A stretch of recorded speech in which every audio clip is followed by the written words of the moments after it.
welcome one and all. Today we are early streaming. Oh yeah. I hope everyone's doing great. I actually made a little change with my camera so it's not so close and the light isn't like just destroying my forehead. Being African American, we are typically oily. Especially in the heat. It's kind of what keeps our face looking young, even well into our like 60s. But it also causes problem when I'm streaming because it's like the reflection here. Sometimes it can look like my head is like almost transparent because of the light and how it plays with the camera. So I moved it back. We're trying something new. Hopefully it still illuminates you, gives you the best view of this. Like how could I deny you that? As usual, we will be playing some P-O to the E. Let's get that started. I hope everyone had a great day. I am, myself, 1 day closer to a week's vacation for my birthday. I'm also 2 days for my birthday. Oh boy, my birthday's on the 10th, so getting older. Moving up, getting that, you know, that experience in life. Oh, dude, my camera is, like, lagging a little bit. You know, I always hate how it looks like I'm at an angle, but I'm actually not in an angle. That's just weird. My camera's, like, right there. Like, it's just right here. I think I know why. Because I have an ultra-wide, and so my game is on this side. You guys are on this side. And yeah, so that's why I'm always looking this, like, wait, hold on a second. Yeah, there we go. Okay. You get it, you get it. The game's over here, you guys, and chat is over here, and then the camera is kind of in the middle. It always looks like I'm at an angle. That kind of bothers me. I am going to do some fancy stuff. I'm going to get some transitions in here. That's on my list for over the long vacation that I have. Also, we are still farming for our jewel. For reference, what we are looking for is... Let's bring it up here on the good old handy-a-dandy trade site. I always forget the name. So let me go. I'll show my screen here in a second. Abyssal Jewels. Abyssal Jewels, we're only going to look at unique. And we're going to search. So, what we are looking for, and it's usually the most expensive one, not this guy. This is the Arcane Sword. There it is. This one. Oh, it is from Amanu's. Okay, we're looking for Amanu's Gaze. So, what's the ability? 7 all tributes. Minions have +6 to damage over time per Ghastly Eye Jewel, affecting you up to a maximum of 30. So basically, we already have the belt for this.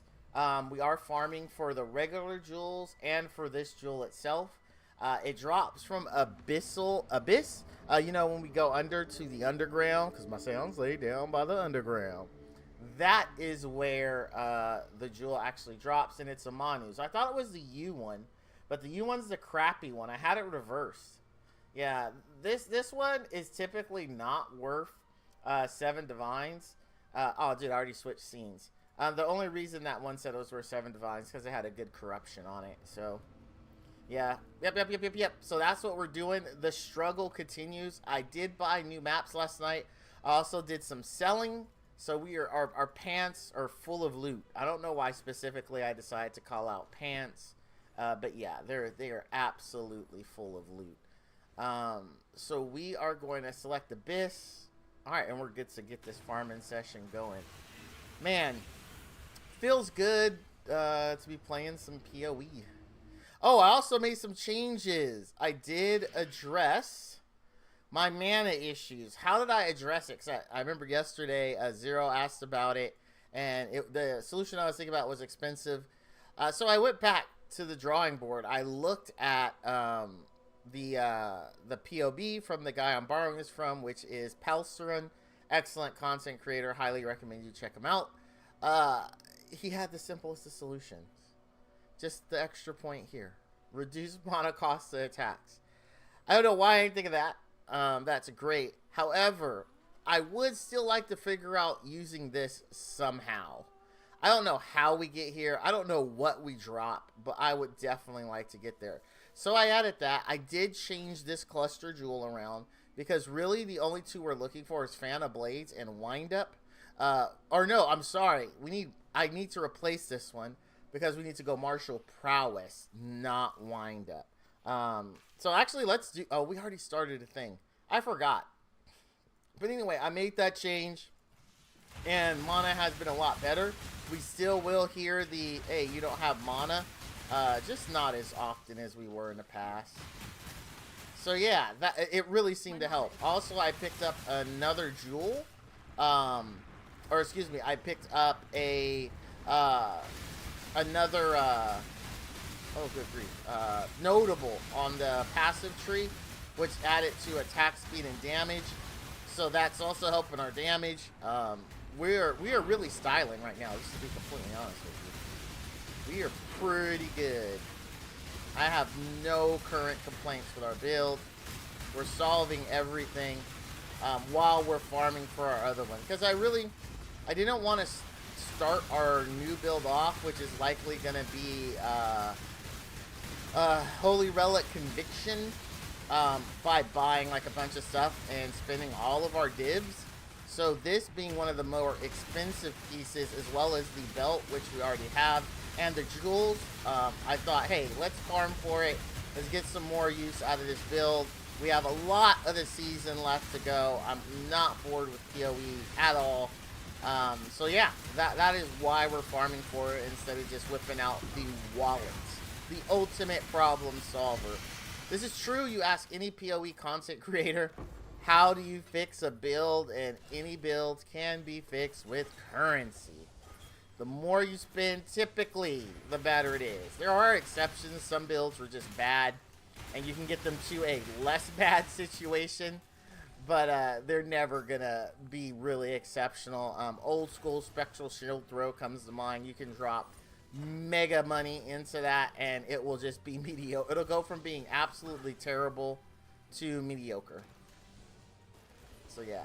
Also, our people are probably starving. I've been terrible. I went and I upgraded all of our workers to at least 8. Not all of them, but a good majority of them. And as you can imagine, that drained the funds. I had like 100K to get them through the night. But I got kind of sick of like getting low returns. So I'm like, all right, let's upgrade them. Let's spend the money. Let's invest in our town. And so I did. So we are going to be farming pretty hard to make up for that gold. Nothing different than what we're already doing, but we're going to try to go a bit faster. This strategy is kind of not good for that because, you know, I do have to stop and I have to loot the hordes. But since the hordes have been very, very good to us, since we switched, I have no problem with it. I mean, we've made multiple divs just from opening those, so we will not stop. I am absolutely a chest opener in PoE. I believe no chest should go unopened. So this strat, it just kind of works. And that's one thing I think everyone should focus on, is you play a build that best fits you, right? Now you're gonna, you could get gruff from the community at large, or why are you playing this? This is better. Or why are you playing this? This is better. Honestly, I'm gonna be straight with you. It doesn't matter what they think, as long as you are having fun, right? You know, don't let someone else tell you how to enjoy your game. You play what you want. Absolutely play what you want. Don't listen to the hate, because you know what? In the end, truer words than this have been said. And I meant have been said, but haters gonna hate. That's just what they do. What was the, I think it was Finding Nemo. He's all like, fish gotta swim, birds gotta eat. You know, that's just how it is. Nothing personal. I guess you could say it's the law of nature, or the law of the internet, or whatever you want to call it. But basically, it's just how life is, right? Don't let that hate get to you. You roll whatever freaking builds you want. As long as you are having fun. That's what I'm going to throw out there as the qualifier. It's kind of like with my kids, you know, they're all older. 3 of them have been in serious relationships. 2 of them are still in those relationships. And, you know, I don't care who they date, what color, race, religion, whatever, sex, it's totally up to them. I literally only have one question for them, and that's, are you happy? That's it. That's all that is important to me, is that they're happy, they feel loved. And as long as they got that, Dad's A-okay. And that's how I treat my builds. Hey, I'm happy. I don't care about anything else. Like, you have your opinion if you want. Say I'm doing it wrong. Doesn't matter to me. I am having fun and happy. It's my ultimate measure. Are you happy? Very simple question. Sometimes for some people, very complicated answers. Kind of like Facebook statuses. It's complicated. Huh. I love saying that. Anytime somebody says something and it comes down to it's complicated, or they say it's complicated, I always go, like my Facebook status. Which is very much not true. I am still happily married. There are no problems in my marriage. But I do like saying it, because it's kind of, because everybody gets it, right? Everyone knows what I'm saying. It reminds me of, I was am, they don't make them anymore, but when it was new, I was a very big fan of Jimmy Neutron. When Jimmy Neutron was over, it actually spun off into a new series called Planet Sheen, to where Sheen accidentally gets in a rocket of Jimmy Neutron's and he goes to a new planet, and it is pretty good. There's some great quotes in there that always make me laugh. But what made me think about it was, there is this thing where he's talking about like just it's pure pain and torture, and Sheen's always, he goes, like summer school. And the whole episode, that was like kind of his thing. It's like, oh yeah, this is pure torture and hectic. So yeah, like summer school. Honestly, I never had to do summer school, so I don't have a reference for it. I was past tense, a pretty smart guy. As I got older, I got stupider. My brain, it slowly said, it can't take it anymore. And my intelligence, I went from moderately intelligent and knowledgeable to a below average in both categories, which I'm okay with. I'm like the one smart chick from this season of The Boys without all the evil, basically. But where hers was intentional and her brain grew back, mine just never did. It just always was like, give me ice cream, right? This season of The Boys was a kick, boy, let me tell you. No spoilers here, so I'm not going to say anything. I'm just going to say I really enjoyed it. That show continues to deliver, and I am honestly glad that they're sticking to it was only ever meant to be 5 seasons. So the next season is going to be the last. And I 100% support shows going out on top versus, you know, continuing and just getting worse and worse as seasons go by. So I feel very, very, very good about where The Boys is going out at. Plus, I still have other series. Funny enough, one of them is also ending that I can consider an exceptional standout, and that is Stranger Things. This next season is going to be the last. I'm a little nervous because, as everyone who's been in my stream knows, I love redheads. Actually, every single one of my family, my immediate family, is a redhead. My wife and all my children have beautiful, beautiful red hair. So I'm very partial to them. I've always loved them. As a child of the 80s, looking back, like so many of, you know, the it girls were redheads, especially Molly Ringwald, who was literally in everything back in the 80s, right? So I've been preconditioned to love them. But this all brings me to Max.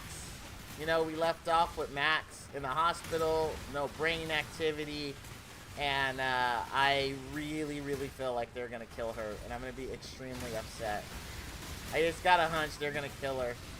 Or my other theory is, and this isn't a spoiler because it's just me guessing, I think they'll kill 11, so they'll make her, like, not make her, but she'll do maybe a sacrifice, you know what I mean, to bring her back. It'll involve something like that, and then that will bring her back. That's kind of my thoughts. I would like a happy ending though, with, you know, Max and Lucas together, 11 and what's his face together, and, you know, where the whole group makes it out collectively. But I do have a feeling they are going to go big with the sacrifices in this season. I really, because it's the last one, right? And the spinoff, which has been confirmed, is not going to have anything to do with the people from this. So I'm very curious. My thoughts are for the spinoff. If you remember season 2, you meet the rest of the surviving kids who are in the same experiment as 11. And they just, like, disappear, because you know how you find out they're there tracking down people who were left in that experiment group and killing them? Like, the people who actually ran it, not, like, the children who were sort of, but, you know, the scientists who ran it because of what they did to them. And then, you know, 11, when she finds it out, she leaves to go find her mom, etc. And so, then you just really never hear from them again, right? So my thoughts are that they are going to pick up with some other kid from that group. My other thought is, whereas 7 was, you know, kind of like this person who, or 11 is kind of this person who is morally straight, right? She definitely understands what they did is bad, and she doesn't, well, I mean, she did, you know, what she did in this last season with Papa. But, I mean, she's more of the straight arrow kind of them, because they were going around just, you know, blindly killing people. And I think we are going to see the opposite of 11 as the main focus of this new series. So, maybe very violent, very revenge-focused. If they're going to focus on the group, I think they're going to focus on it, of course. They probably have no, maybe they don't have any intention to, but my guess is that's the group they're going to focus on. Or at least someone from that group. Or maybe it's just like a completely different tale that has nothing to do with any of the children that were experimented on at all. Where is... How did he get way over there? How in the 9 hells did he get way over there? Someone please tell me why. And I know it ain't nothing. Well, it ain't nothing. Dude.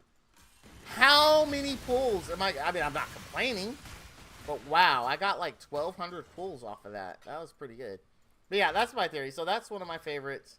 I actually did enjoy the Netflix Lost in Space as well. That also was only meant to be, I think, 4 seasons, and then they ended it. And I loved it. I thought they went out good. They told the story that they wanted to tell, and they ended it. I'm really not a fan of when just shows go on for too long. Other than that, like, I have a lot of other shows that are, you know, in and out. My daughter wants me to finish watching Cobra Kai, because this next season is going to be the last for that. I've tried to get into it, but it just does some things at times that, you know, don't resonate with me as an adult. I definitely see how it appeals to the teen audience, but for me, sometimes it's really hard to watch. Just like, okay, so me and the family really enjoyed that 90s show. Like, we liked that first season. And we were watching the second season, and we were just a little disappointed that so much of the second season was literally all about, like, everything, all the plots, everything was just about sex. I get sex is a thing. We all like sex. But, I mean, just constantly being inundated with it every episode, especially by teens, as an adult, was a little uncomfortable. So me and my wife, like, we were texting each other while we were watching, because we watched it with our daughter, and we're kind of like, dang, this whole thing's about sex. And she seemed like she was liking it.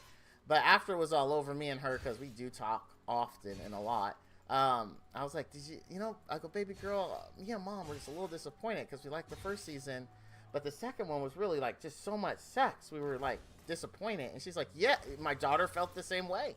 She's like, yeah, it was way too much sex. Like, everything was about sex. And so even my daughter had some disappointment.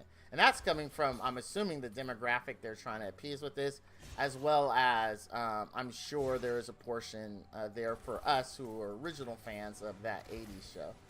So it was a little disappointing. It was a little disappointing that they decided to go that road, to be completely honest. But we'll see what happens next season. Me and my wife are kind of like, if it's the same thing, we don't know if we want to watch it anymore. It wasn't enjoyable. Like, And I like sex. I'm a big proponent of it. This is just good stuff, right? Like, but I felt like they definitely lost sight of what made the original good, and actually what made that one good in the first season. Lose 10 life per enemy killed. Oh no, damn. Both of these are stupid. Like, I don't think either one matters. But thanks for giving me a mirror, I guess. There was a chance for the Ring of Calandra. I think that thing is like old. Oh my god. Okay. I know I say this every time it comes up since we've unblocked it. I just skip it now. But god, do I hate Expedition. Like, I just hate Expedition so much. Like, the fury I feel every time that I see Expedition. I almost feel like Expedition is a personal assault on me. Like, I take it personally. I don't know why.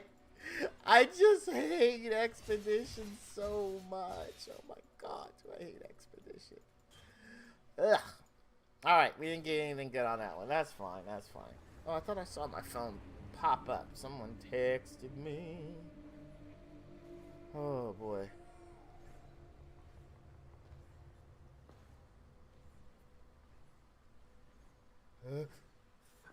Oh, excuse me. Oh, my son's going to the movies. Ooh, I wonder who he's going with. He is recently out of a relationship, and I think he's been talking to someone from an old relationship, and I'm curious if that's who he's going with. I try not to pry too much. I'm not one of those parents. Usually I very respectfully go, hey, you know, I know it's your thing. If you don't mind sharing, you know, who's the girl, etc. And they usually always tell me. I'm very respectful. I'm not one of those, you tell me everything. Like, you know. Nah, that's not me. It's not how I roll. I grew up with a father like that, and it was not a pleasant experience. I did not enjoy being around that man at all. So I didn't want to be that for my kids. I wanted to be not the cool dad, you know, not the best friend, but I want them to know, hey, I'm still dad, but, you know, you can always talk to me about anything. And my oldest son actually took that a little too literally, because my oldest son definitely had no filter. He would share everything, which is good. I'm not complaining. It was just sometimes very, very hard to have conversations. Very, very, very hard. But we got through it, and to this day, he is still the same way. He knows he can share anything with us, and he absolutely does. Okay, what am I missing here? Ah, it was those two that were down there. Tell me why ain't nothing but a heartache. Tell me why ain't nothing but a mistake. Tell me why I never wanna hear you say I want it that way. I love me some musics. I also love me some of them French fried potatoes. That was really good. Sling Blade. Billy Bob acted his posterior off. I really, really like that movie. Good story. Excellent story. Hopefully one of these eye jewels is, you know, what we're looking for when it comes to eye jewels, not only for the new build, but for our build we're using now.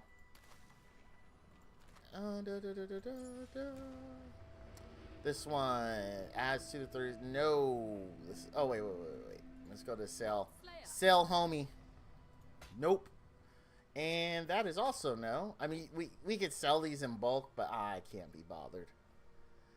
I cannot be bothered. I hate selling as it is. I hate it. Okay. No. That's a negative. Wasn't what we're looking for. That's also a negative.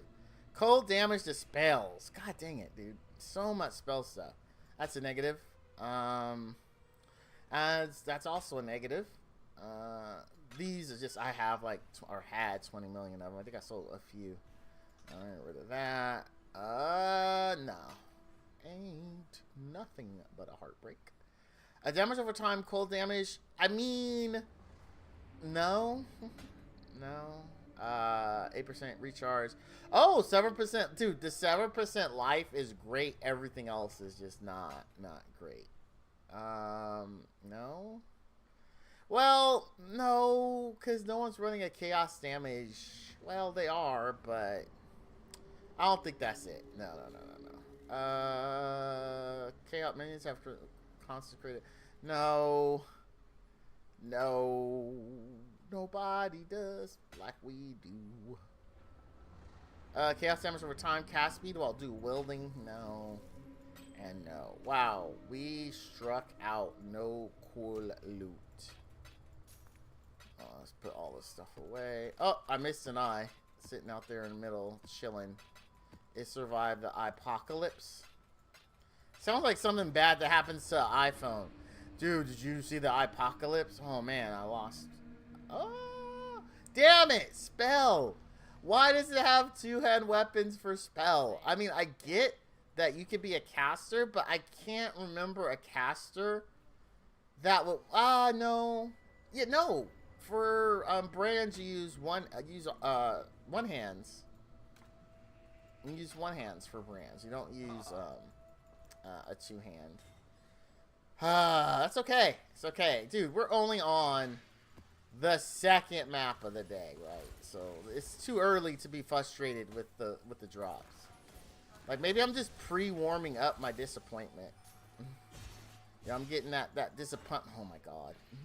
I'm getting that disappointment pump primed now. Let's see, who do we have? Hi, Bubba girl.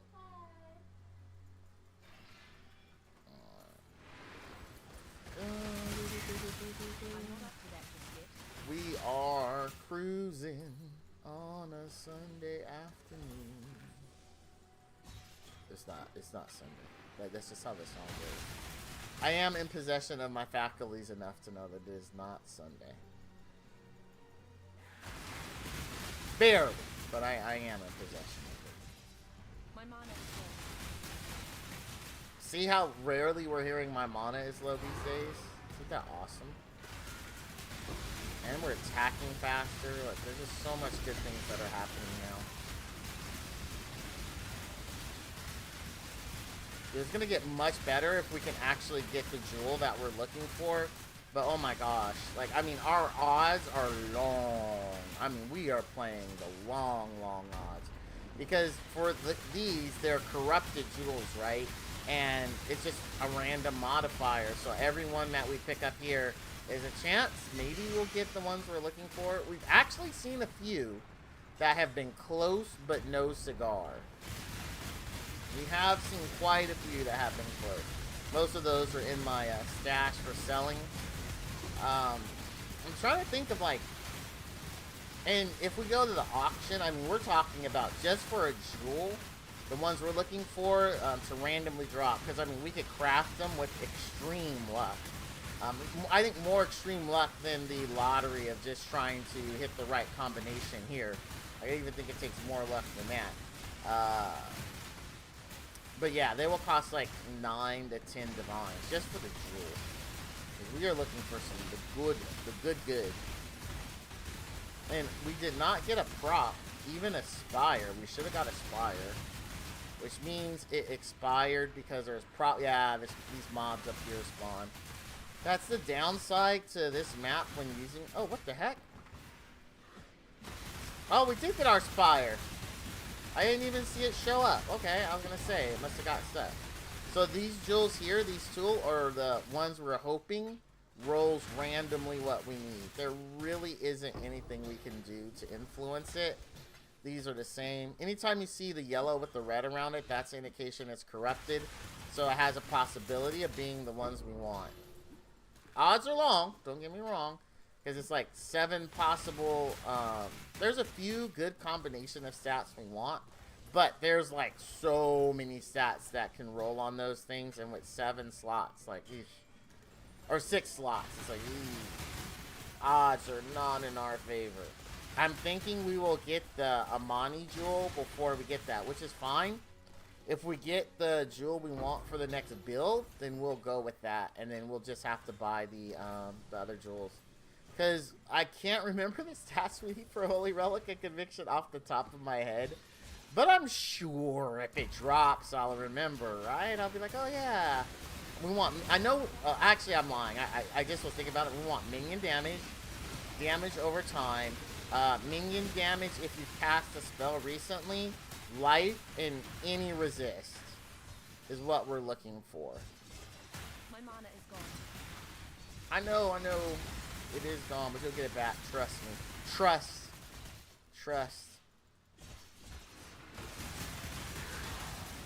Tell me why you ain't nothing but a heartache. Tell me why you ain't nothing but a mistake. Tell me why I never wanna hear you say I want it that way. Alright, here we go. Every time I think about that, there was a streamer I watched, I talked about him before, Giant Wonka, and he recently had got into football last year, and he's like, oh man, he's loving it. He's absolutely loving it. I think he is a Detroit Lions fan, I think, if I remember correctly. But anyway, he was watching one of the Cowboys games, which I am a fan of, and our quarterback, like, don't be mad, I just said I'm a Cowboys fan, I'm trying to remember the quarterback name, Dak Prescott, I guess in this one game, had constantly said, every time he was in the huddle, here we go, and so, for the rest of last year's football season, he'd always be like, here we go, and it just stuck in my head, and so now randomly I'll start doing that, here we go, but, oh yeah. I'm embarrassed, I can't really recall I think it is Dak Prescott, right? I swear I'm a Cowboys fan, despite how this is sounding right now. Despite how it sounds, I swear I'm a Cowboys. Oh no! I forgot again. Chat. I forgot to get fishing going for you guys. How can I be even considered a streamer? Oh my gosh. Let's get this going, man. Let's get it going, dog. Is that how the kids still talk like that? I don't think they do. I don't think they do. I think I'm just out of touch. You're out of touch. You're out of mind. And you're out of my... And I'm out of my head when you're not alright. Alright, there we go. Fishing's up. Let me be the first to cast my pole. That really sounds like a violation of TOS right there. But that's not how I meant it. Fishing. Oh, legendary right off the bat. Let's go. Here we go. Oh, man, it's actually funny. Here we go.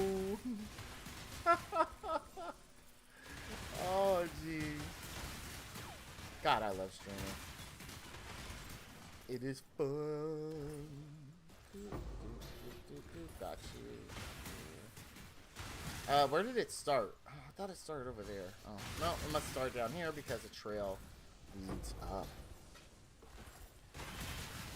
The abyss came from inside the zone.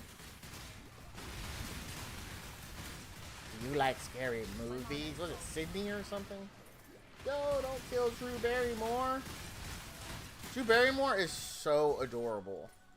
Like, I swear her and Paul Rudd are like immortal. They just, it doesn't look like they age. Don't get me wrong, I understand, like, you know, Hollywood and makeup, etc. But like, they just look just so, it's like the same. Like, bruh, do either of you age? I mean, I know they're not together. I'm just saying as an example of two people who just seem like they are timeless. Well, if you ever see Death Becomes Her, you know why. They took the potion. Took a sip of the potion, hit the three-wheel motion. I was glad everything had worked out. Dropped the bird off and then chirped out. Today was like one of those fine dreams. Didn't even see a berry flashing those high beams. No helicopter looking for the murder. 2 in the morning, got the fat burger. Even saw the lights of the Goodyear blimp, and it read Ice Cube's up pimp. Drunk as hell, but no throwing up. Halfway at home, and my page is still blowing up. Today I didn't even have to use my AK. I gotta say it was a good day. That was like when rap was rap, man. Somebody let me listen to new rap. I was like, what the F is this? I don't know what the frick this is. It is not rap. It sounds like someone straining to use the bathroom with the blender on. Like, what is this? I mean, no disrespect if, you know, you're out there and you're, you know, that's your jam and you're enjoying it, or you're a producer of it. It was not my style, and that's okay. I am probably not their target audience, so they're like, oh, that's fine, you know, don't like it. You are not who we're trying to appease anyway. It's like, okay, fair enough. That's fair. That's fair. Meanwhile, like, I like absolutely love pop music. Oh my god, I love pop music so much. I am definitely a pop fan. I like that music. Pop music. I was honestly, legit, no means a huge Britney Spears fan. And when I was younger, Madonna was everything. Like, Madonna was just, I loved Madonna. Like, I was definitely a one of those fans where I would, if I would have ever met her, I'd been like, oh, it's Madonna, no way. I'm not like that anymore. I really, truly, like, there's a lot of people I think I would like to meet to see if they're cool, like, you know, like, just chill. But I don't think there's anyone where I would, like, actually go crazy over. I wish I could remember their names, too, because most of them I have heard and kind of confirmed that they are actual D&D geeks who would know what FICO is. And I would love to chill with them. And one of them, I always forget his name, but he was in How I Met Your Mother. He was the main werewolf in the True Blood HBO TV show. I'm trying to think of what else he was in. I wish I could remember his name. But, oh man, that dude, actually, I saw a YouTube video on a company that had actually made his D&D table for the games. He actually has a dungeon for DOD, Department of Defense Gaming, for D&D gaming. And I was like, this dude is awesome. So I would love to meet him and see if he actually is a cool person. I mean, maybe he isn't. Maybe he's one of those people that plays D&D who are annoying because they want to min-max everything, and you lose a lot of the role playing, right? And it's just like, well, I got my ring of blah, blah, blah on, and then I've got blah, blah, blah, and then I've maxed it because I've taken this feat, which amplifies it, and it's like, oh my god, dude. The 89 minutes it takes them just to say, and this is how I open the door. It's like, oh, Jesus. Kill me now. Those people totally destroy D&D gaming. It's like, yes, the rules are there, and you absolutely can min-max it. You can make, like, the most amazing whatever you want ever.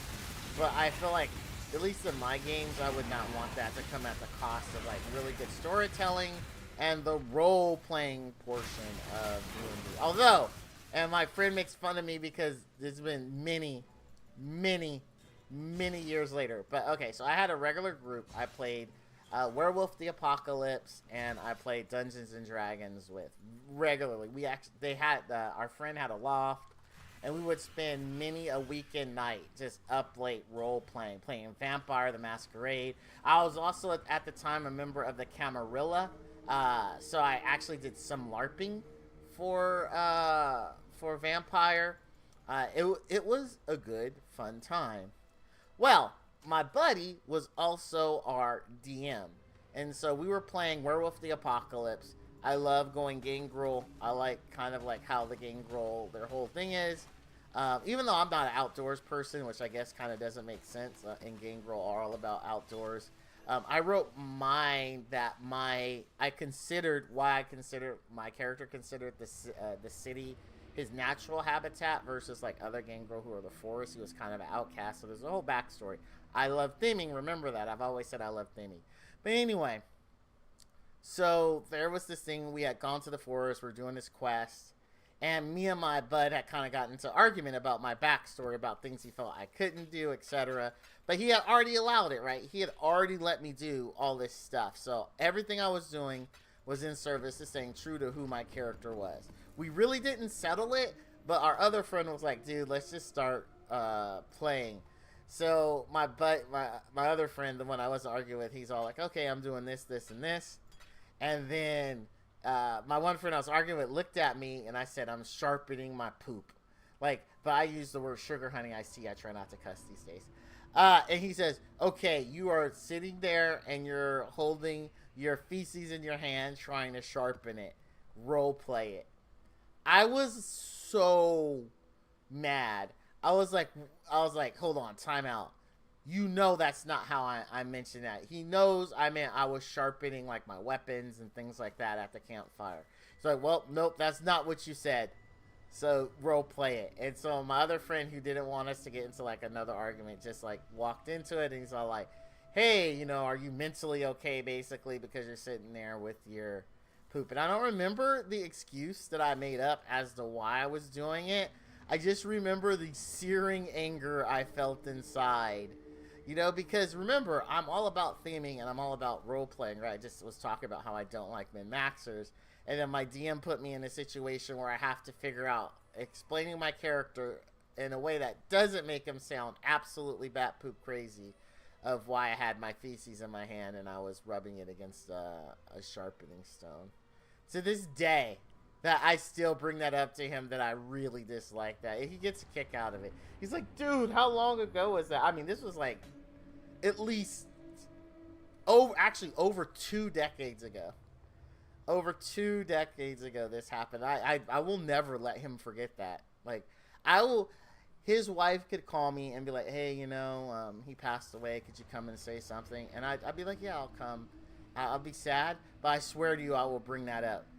I swear, I would bring that up in the middle of delivering this. I'd be like, yeah, he was cool, except for that one time.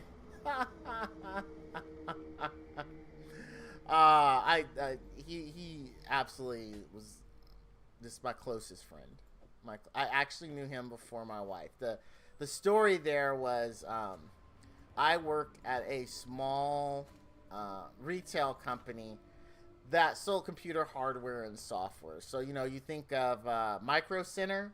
They were kind of like a Micro Center before Micro Center was a thing. They were kind of like the Walmart Fry's Electronics, if any of you in the chat remember Fry's Electronics. So it's kind of like the Walmart version of that. And I was working there. I love my job. I've always loved computers. I always loved working with computers. And I remember I see this guy come in. He's like, hey, you got, you know, Warcraft 2. I'm like, oh, yeah, we got it. And so I was like, oh, is this a good game? He's like, whoa, you never played Warcraft? I was like, no. I said, it looks like something like Command & Conquer, because Command & Conquer is also a strategy game that is the same thing. Instead of like orcs and humans, it's like, you know, tanks, guns, etc., so modern stuff. He's like, yeah, it's like Command & Conquer. So you never, and again, he's like, you never played Warcraft 1? I'm like, no. He's like, oh, so he's explaining it to me, and I'm like, dude, that sounds cool, because I do like medieval fantasy settings more than I like, you know, modern military settings. So he's like, hey, here's my number, you know, let's play. Now, back in the day, when you played multiplayer, you did it over dial-up. So, you know, he was giving me his number to call him and set it up. And then, of course, we'd hang up and then connect via multiplayer. And then the rest is history. Like, we just instantly hit it off. We've been friends ever since. Like, a great guy. Once called me a heretic for a belief I have. That was a very interesting day. But yeah, very, very, very long time friend. But, you know, you ever notice how you regardless of how much you care about someone, that's a friend in your friend group. You know, you look back at high school at the friend group there, the other friends you had after high school, and how a lot of times you're really not, you know, you're not hanging out, you're not socializing with them anymore because you have your family and all that. For those that don't know, when you have kids, it's kind of the same thing, believe it or not. Like, they eventually get older and they go off and they have their own lives, and every now and then they report back or you reach out to them and you're like, oh, hey, how you doing, kind of thing, you know, how's life? But yeah, that's how it happens, because this occurred to me many years ago when me and my wife were talking about, like, adjusting to our oldest not being home anymore and being married and out of the house. I'm like, if you think about it, honey, we've been married for 27 years and together, this at the time, and we've been together for 28 years. Like, at this point, we have been with each other longer by a good margin than we have with our parents and our brothers and sisters we grew up with. And she's like, yeah, I know. Because in the end, you do end up spending most of your time with, you know, I want to say your chosen family, you know, because you pick a person to love, and then if you two both decide it's right, you know, you get your own family. And that's just very true. Like, you do, that's who you end up spending the most of your time of your life with. Your parents and your siblings is kind of like just this brief moment overall in life that you have. You know, some people get 18, some get 20, some get a little more, but in the end you end up spending time with your chosen family more. And as a parent, when you realize that, it is a tough pill to swallow, because you look at your kids and go, oh my gosh, that's coming for us. No. And it's such a bittersweet moment when it happens too. But I mean, you're proud. I love my oldest. I love all my kids. I love and miss my oldest son. I absolutely adore my daughter-in-law. She's awesome. They're good. They're amazing together. So you do in a way lose a kid, but you do gain one in return. So very interesting being a parent. Interesting emotions. I don't know why saying that. That reminded me of Friday. Big Worm. What's up, Big Worm? You playing with my money. You playing with my emotions. You don't kill me, Big Worm. Dude, I like the first Friday. I did not like any of the other Fridays. To be completely honest. Even when Chris Tucker came back, I still did. Nah. The original is always was the best. You got knocked the F out. That's my bike now, punk. So good. So good. No great drops today. The last 2 days we started off with amazing drops. Today, not so much. We're just hovering around mediocrity, to be completely honest with you. I'll take an Exalt. I'm not going to complain about that. I mean, that's like, I think current price of that is like 9C, 10C, around that area. I'll take that. No complaints, no complaints. Because that is 9 or 10C more than I had before it dropped. Like, right? That is 9 or 10C more. And keep in mind, PoE, honestly, at least for me, is about that bubblegum currency. I talked about it before, you know, it's about saving up all my nickels and dimes and then buying that big thing, you know, kind of imagine me as, I don't know if you've ever done this, but as a kid, you know, you save up all your allowance, all your loose change, all the change you find on the street in a jar, and then you finally go and buy that thing you wanted to buy. You kind of dump out this assortment of change and dollar bills at wherever you're going to buy. And that happened to me, and I remember exactly what it was. The first thing I ever bought was saving all my hard-earned money. And of course it was cartoon related, because back in the day, cartoons, and this is true, was made to sell toys. That is why cartoons were such a big deal in the 80s. They were truly made just to sell toys. And so one of my favorite cartoons back then was Mass. I really love that cartoon. I remember the tune to this day. It's like, Mass Crusaders, working overtime, fighting crime, secret rangers who will neutralize and save your life.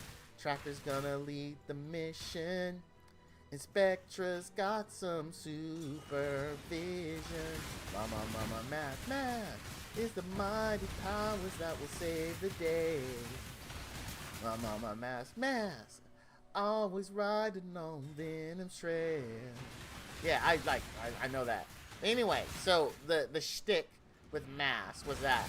So these vehicles were just normal vehicles, but when they needed to go into battle mode, let's just say that, what would happen is the driver would have a mask, and each mask had a different power that would come from the ceiling and drop on their head and enable them, you know, to activate their masks and their car's next power. And so all of them had a dual purpose. So there was a car that grew wings when they put on a mask. There was the main bad guy's Venom. His helicopter turned into a jet, and so on and so on. But I really have always liked, back then, motorcycles that turned into something. I mean, I was a big fan of Macross because of that. I don't know if any of you remember, but Macross had the bike suits the bikes that would turn into suits for them. And so this was a bike that turned into almost like a hover car kind of thing. I don't remember the girl who drove it in a show, but I always thought it was super cool because, you know, it was a motorcycle that turned into something. And it was my first purchase. I think I paid like $10. I had saved up like literally what I had just expressed to you. I had this little jar. I saved up like all the couch cushion change, all the like $1 or $2 I would get from doing random chores for my parents. And I finally had enough to go to Toys R Us, rest in peace Toys R Us, and buy it. And I was so happy to spend my own money. That was like one of the, I still remember how good it felt that was on me. Yeah, that was my first ever purchase. That was just all on me. I absolutely loved it. Dude, my headset just died. No means. Like, it just, the sound just cut out. And because it's like, has this like noise canceling mode that is on when it has power, it just sounds, my voice right now sounds really weird, hollow. Like, extremely nasally, almost like I'm sick. But I can't stop because I have got to get to somewhere safe. If we get abyssal depths here, I will wait at the bottom there and fiddle with my headset. I hate to say this, so the headset story again. For those who may not have heard it, I bought I think it was the second generation Beats Solos when they first came out, the wireless ones, and I thought they were great. They sounded good. Don't get me wrong, I understand it wasn't studio quality at the time. They sounded good. They were able to connect with my phone. They connected with my computer with no issue.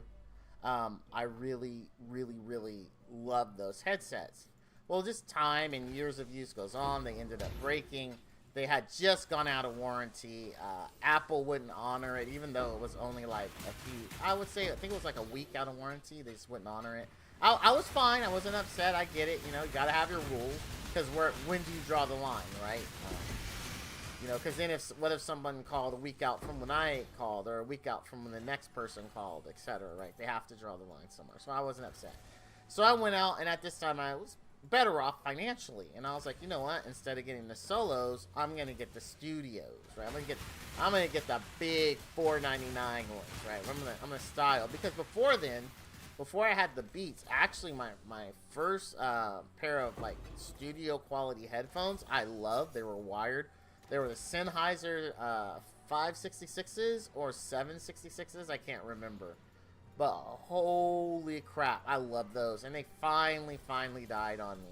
And so that's why I got the Beats. So anyway, I get the Studios thinking, you know, I kind of want to go back to that studio quality that I had with the Sennheisers. And I had this great experience with Beats. And now they're owned by Apple. And I like Apple devices, not necessarily their computers. So let me get these. And I will say, almost instantly, I started regretting the purchase. So they were comfortable. I loved them. The ones I'm wearing currently, and I'm like, okay, great. These do feel better than the Studios. I had on-ear Studios, not knowing what on-ear meant at the time, instead of over-ear, which is what I prefer. And they were great, and these felt better. They were, now that I knew what over-ear versus on-ear meant, I actually made sure these were over-ear. Things felt great. It had noise canceling, active noise canceling. So I'm like, this is awesome. So anyway, so the solos, for those that don't know, if you wire them in, so if you use the 3.5mm jack and you plug it into your headset jack that you have, they will work without being charged. They will use the very low voltage that comes out of there to power the headphones. No problem. So with these, I kept noticing if I plugged them in and they weren't charged, or I just didn't want to deal with the extra charging cable, they would never work. I kept having to turn them on. So I was like, oh, maybe it needs a full charge, and I'm trying to figure it out. And it just never works this way. So, you know, like day 2, I'm like, all right, let me look this crap up on the internet, because the internet owes everything. Let me find out what the frick is going on here. Lo and behold, for whatever reason, the studios require power. You cannot use them as power. So that was the first strike. I'm like, and it was never on the box, right? Because you would think that the same headset manufacturer kind of use the same features on all their products. You would just get more, like, you know, active noise canceling, over ear, right? But you would keep all the base features, because I thought that was a base feature. So that was the first strike. I'm like, okay, that's whatever, you know, that's how it is, you know. The second thing is, these things, I'm sorry, but Apple quality, I feel, does not exist in the Beats line. The reason why is I've had to use my Apple Care, so I'm a big warranty person. I do believe in peace of mind. I had to use my Apple Care on these because on both sides, and on this side it's doing it right now, they had cracked. And literally, all I use these is I do this, and then I hang them up on my little hook that's right next here. That's it. I do that, and I take them off, and I do this to put them on, and I readjust, right? Because it gets loose sometimes, so I readjust, and I call it a day, and then I do whatever I'm doing with my headset. And so now these are cracked again on this side, pretty bad, and it's starting to go. And I am just so disappointed in these headphones for the cost. Like, I mean, they are just absolute trash. They are 100% just garbage. And I don't know. I mean, I'm not being abusive with them. I'm very careful. They have their own location they go to. I don't let my kids use them. No one sits at my computer and plays with them. You know, this is dad's, and everybody in my house understands that, right? So there's no extenuating circumstances where I'm abusing these. I'm just normal wear and tear. And like, it was so bad at one point, I think I told my wife, I feel like they make me feel like maybe my head's too big. Like, because I'm always adjusting them. Is that the problem? Like, I mean, can they not accommodate big-headed people or what? And she thought it was funny, but in a way I was actually kind of serious. Because, like, why do they keep breaking in the exact same spot? And I think I mentioned this to Kent, a very long-time viewer, and he's just like, it's just poor quality.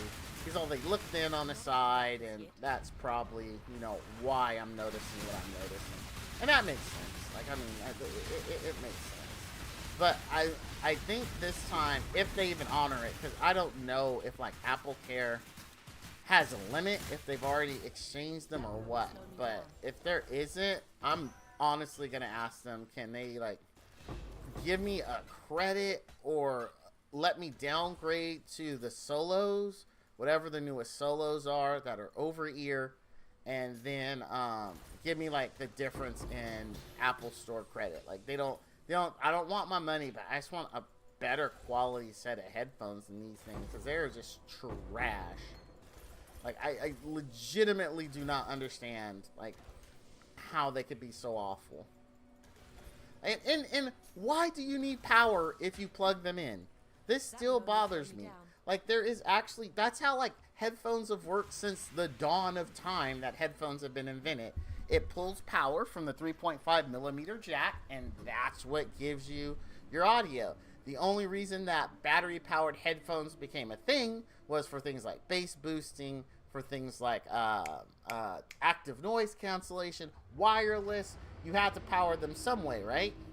And so I don't understand, like, why Apple chose to go backwards with the Beats Studio, requiring you have power for the 3.5mm jack.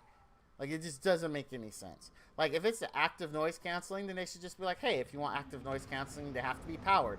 Otherwise, it'd just be passive noise canceling, and then that would be fine. But no. And again, I'm a huge fan of Apple products. Like, when we're talking about like devices, like phones, iPads, etc. But man, for computers and headphones, they have lost me. They have. I mean, I was never an Apple computer person. I think the Apple tax on computers is too high to pay for what you get.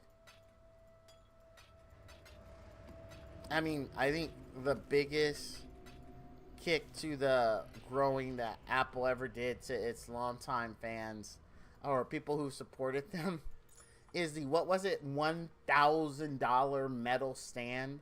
Like, here's the thing. The monitor they were advertising with was the studio quality monitor, right? This was for places like industrial, like Magic, where they needed actual, you know, accurate color representation. And those monitors, and I looked it up, those monitors are expensive. They're like $10, $20, $30,000. Like $30,000 is like the real good, like not even the tippity top of the level for those monitors. And they do have beefy stands to absorb the heat because they're fairly hot. So, I mean, everyone understood. And the fact that Apple's price point for their monitor, the high end, I think at the time was what, $12,000 or something, which was just insane considering the $30,000 high end, I think it was from Sony, and this was competing with that. But like, how in their marketing team and product managers' wisdom, why did they make the stand separate? Why didn't they just roll the cost in, say you're paying $13,500 for monitor and stand, and no one would have batted an eye? Everyone would have stood up and cheered and said, Apple, you're doing great. But freaking, what was $1,000 for the base stand and then $1,500 for a stand? And their explanation, I remember watching that, and it was truly the first time in ever that the crowd booed at an Apple announcement. They booed. Like, it was like, because it was ridiculous. Why didn't they roll the cost into the monitor? I don't understand. I think it's what my dad would have said back in the day is they got too big for their britches. That's what I really think. They were like, oh, we're Apple. We own the market in this stuff, so we could do whatever the F we want. I really, really think that's what they thought. And they thought their customer base was just dumb enough to accept it. That's truly what I believe. Like, honest to goodness what I believe. They're just like, oh, we're Apple. They're going to pay it. And we can charge them whatever we want. I would have never so in business terms, when someone brings you something like that and you're like, hey, that's not cool, it's called pushback. Like, so I would have given some kind of pushback to that. I would have been like, hey, we need to roll this price in here. That's ridiculous. Price for a stand, no one's going to want to pay that, and the optics alone on it is going to look bad, right? Just rolling in, hide the cost within the monitor itself. Have two versions of the monitor, one that comes with the basic $1,000 stand. It's hard for me to even say that, and then one that has a $1,500 to $100 stand. And then people, yes, they could have figured out that the stand is the cost, but at least this way, it's like, you know, it's kind of hidden in there. And maybe that's why they didn't do it that way, because they figured they had a lot of respect for their customer base and figured that people were going to put two and two together, that the difference in cost was just the stand. But if they wanted to, maybe they could have thrown other features in there or something. I don't know. I just totally think that they went ahead and announced that was just insane. Like, I remember watching that and listening to the booing like, wow, Apple. Just wow. I don't. First time ever people actually booed at an Apple announcement. Insane. Insane in the membrane. Insane in a membrane. Insane in a brain. Insane in a membrane. Crazy insane, ain't got no brain. I remember that song. Are they the same people that sung that one song, Pack It Up, Pack It In, Let Me Begin? I came to win it, I don't mean that's a sin. I want you to back up, never stack up. Home crew, a whole crew, a back up. Feeling funky, hands in the pot. I can't remember the rest. I just remember it goes, jump. Every time I hear that song, I always think about Mrs. Doubtfire. Eulogy Lila Doubtfire, dear. Dude, rest in peace, Robin Williams. I wish you could talk to someone. My mana is gone. And talk. Hey, if you guys are out there and you're going through some stuff and you need to talk, please, you know, go to someone you trust and talk to them. Real talk. You know what I mean? Like, serious. Val values all of you, and I'm sure you have people who value you even more than I do. Like, you know, go, you know, find someone. Get help. You know what I mean? Talk it out. Talk it out. Oh, we are done. We did get 2 new jewels. We can see. Yeah. We can see if one of them is it.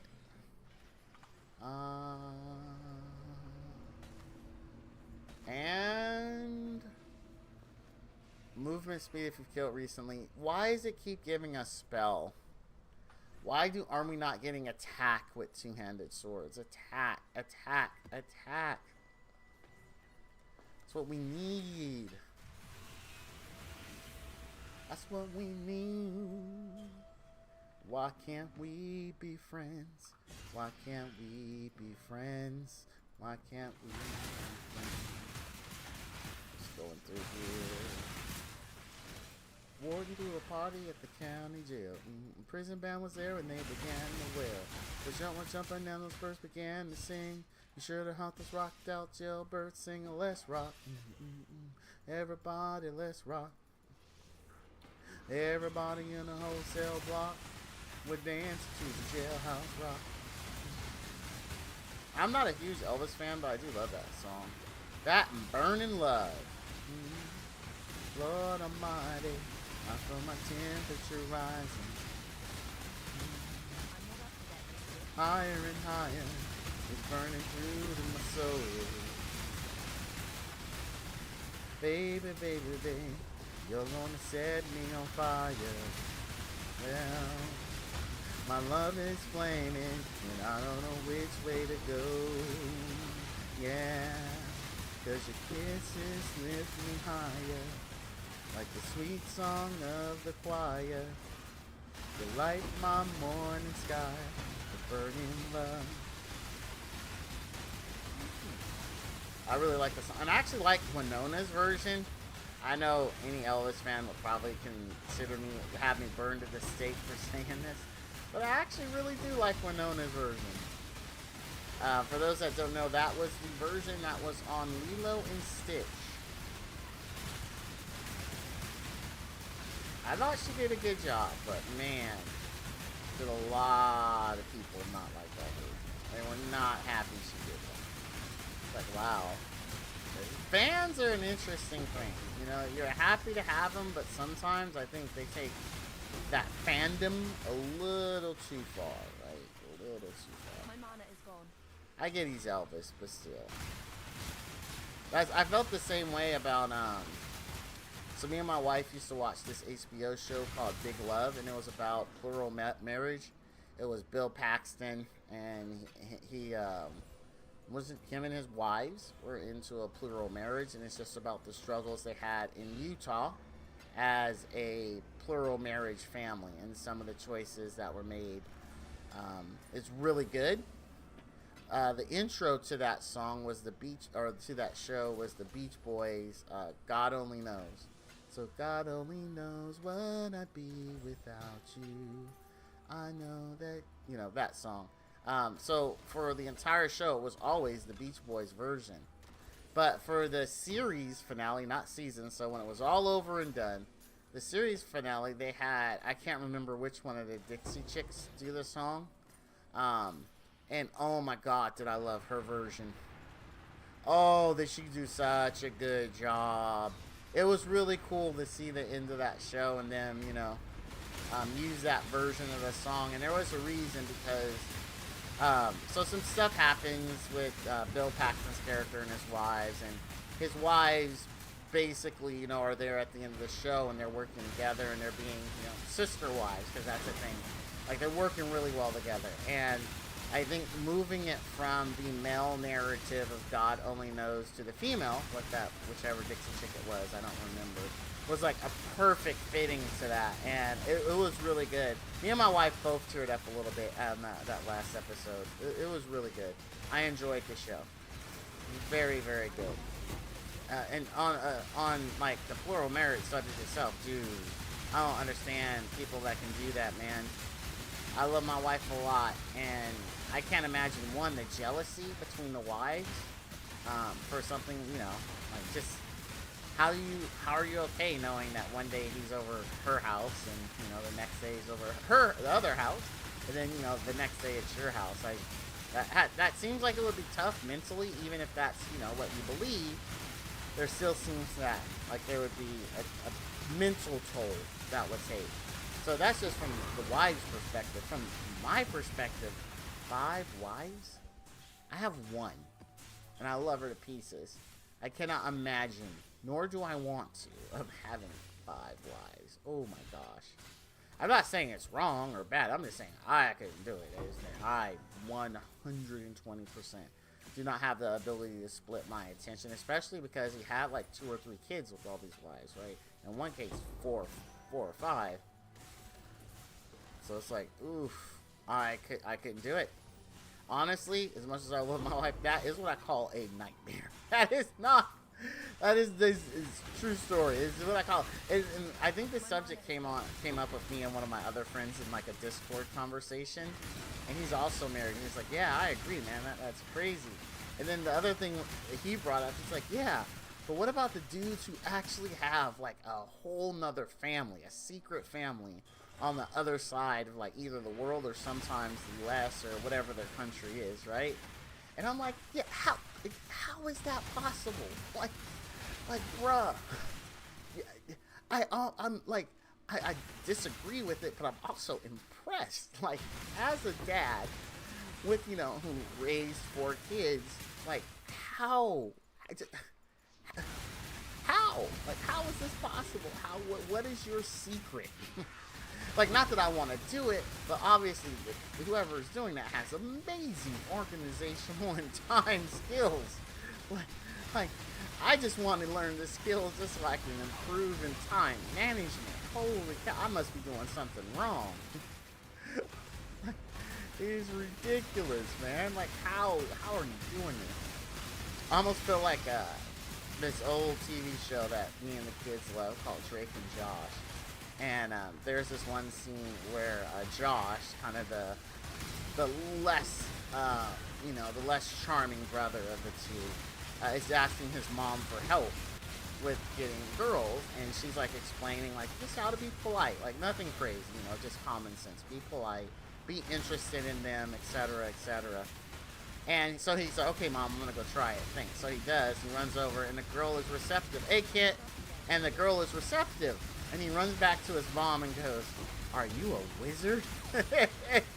And with me and my buddy, we're talking about these men who have like whole families and that the other family doesn't know about. Like, that's how I told them. I'm like, I want to know their secret, not because I want another whole family, but I want their time management and organizational skills, because they are absolutely a wizard to be able to make that work. How you doing, Kent? I'm just sitting here rambling about random stuff as usual. Does your fishing go pretty well? I hope you are doing... Ooh, we got another one. Alright, we do need to sell, though. We need to sell. We haven't gotten Abyssal Depths in a while, though. Just so-so? Oh! You want to talk about it? Everything okay? Hail, Godslayer. We have not gotten an Abyssal Depths. We need one if we're gonna get the jewel that we're farming, so we don't have to pay 9 divines for it. Oh no, whales! You'll get it, sir. It'll happen. It'll be a magical moment. We'll clip it and post it as one of our featured clips when it happens. Oh, what did I hit? It did not like whatever I hit. What the frick? Hello? Is it me you're looking for? Oh, there we go. I guess I was just hitting the wrong thing. That song is, like, honestly very scary. Because here's what I've realized over the years with Hello.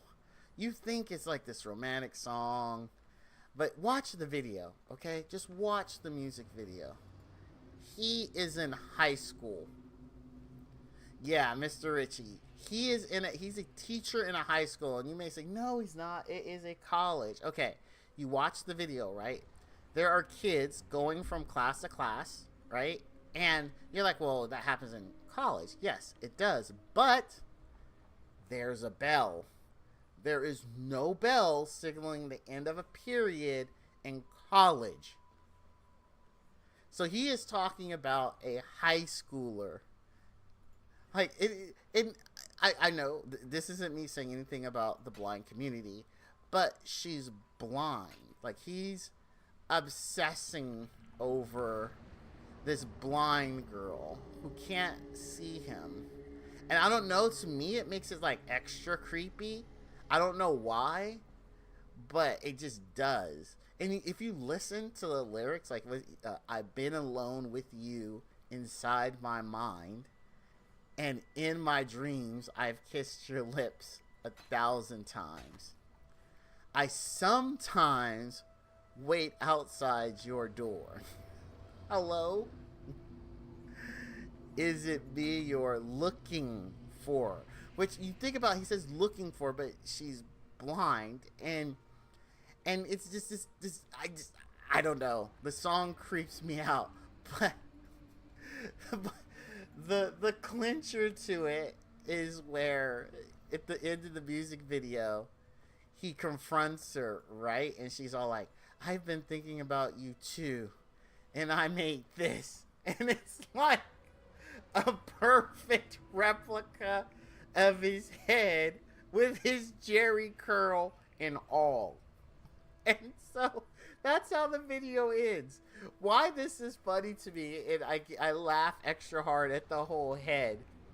A real close friend of mine used to work for Amazon. He was one of the programmers there. And he has sometimes an over-the-top and too aggressive sense of humor. He's definitely ruffled feathers the wrong way within our friend group. But we love him. We love him. So he sends us an email, because we all worked together for, oh man, at least a decade. And so he sends us an email he had sent to the entire company for Amazon, because Amazon, I guess, has this internal kind of like Craigslist email site that they use to, like, you know, as employees trade things and et cetera, et cetera. And so the email he sent was like, looking for a perfect replica of Lionel Richie's head. We'll play extra if it sings hello. And he had a picture of the scene from the music video, and it was the funniest thing. Okay, we have to look at this now. I realize that this is DMCA-able, but I just have to remind my viewers of this video, just because it is. I want you to hear the bell, because there is no bell in college. Okay, so you're looking at this, you're like, okay, maybe this is a college, right? Maybe. Now, where is it? It's when they're walking in the hallway. It's been a long time since I've been on a date. I sometimes see you, and this is the outside my door. Hello? I'm sorry, I just... Is it me you're looking for? What? I can see it in your eyes. How is this not creepy? See it in your smile. You're all I've ever wanted. Okay, look. Come on. But you know just what to say. There it is. And you know just what It is a high school. He is and I want talking to tell a you high so schooler. much. Okay, and then watch. This is the best. Okay, let's skip this. Sorry, Lionel. Okay, here we go.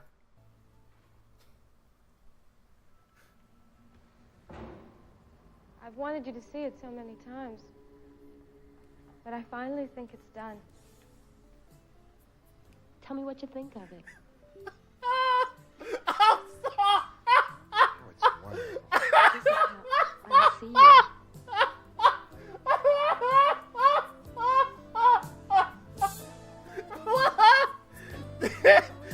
Oh my god. This that is a high school. That is a high school. That is not a college. Hey, Vash. I don't know when you joined. I was on how Lionel Richie's Hello is really the Stalkers national anthem song. It's just creepy. It is so creepy. Like, and I don't get the symbolism with him saying, like, this whole seeing thing when she's blind. Is it the implication that their attraction is so great it transcends vision, that there's just something pulling them together, like that neither of them understand? Because she creates an exact replica of his head. Like, anyway, it's just not. It's creepy enough that it's a high school. That's enough. It's creepy enough that it's a high school, and he's stalking some high schooler. How you doing, Vash? I hope you're doing great. Welcome to the stream. Thus ends our Lionel Richie Hello Stalker National Anthem portion of it. Doing good? Good, man. I'm happy to hear that. The other thing is the artists don't make the music videos, the studios do. Were you involved in this, Kent? You seem a little protective of it. You know, Kent, did you have some? If you did, I take back everything I said. You like the song, so you're sticking up for it. Okay. All right. Val will stop picking on the song. I respect Kent enough. But there is one thing Kent knows that I have no respect that he likes, and I will destroy it every time he dares breathe it around me. Every time he breathes it around me. I to your point though, and oh my god, that freaking is such a waste of time. Worst ending in effing history. Like, the last 2 seasons of that were just so, like, it was a big middle finger to anyone who invested time in watching it. It is so stupid. How was work today, Vash? Oh, no, it wasn't. No, it was. It didn't make any sense. It made no sense. What was the whole point of now you are like me? Explain that. Explain it. What was that even supposed to mean? What was it? That show was dumb. That show was like, okay. So I will give what I did like about the final season was that the flash forwards were actually them as they had died showing up in the afterlife waiting for each other because they had all been so bonded together that they couldn't move on without, all of them being together because of the bonds that they had. I like that. I like the twist. It's just everything about the island itself. The show literally boiled down, as far as the island portions are concerned, the island needed a reboot. The island needed a reboot. They needed to push the reboot button. All of that because the island needs reboot. And then the death of the Chinese family pissed me off. Like, that was totally needless. I hated that. Like, that whole last season. No, they didn't. No, because when what's his name? Mike Wolf or whatever his name is, his character, when his character was dying, he's explaining no, Because when Mike, okay, so you remember how Mike's dying on the stream after he reboots it and he does the whole water thing with the other guy and the other guy walks off. And so then he's dying on his back and he's looking up and you see the plane going, right? So there was people on the plane that did live, so they got off the island.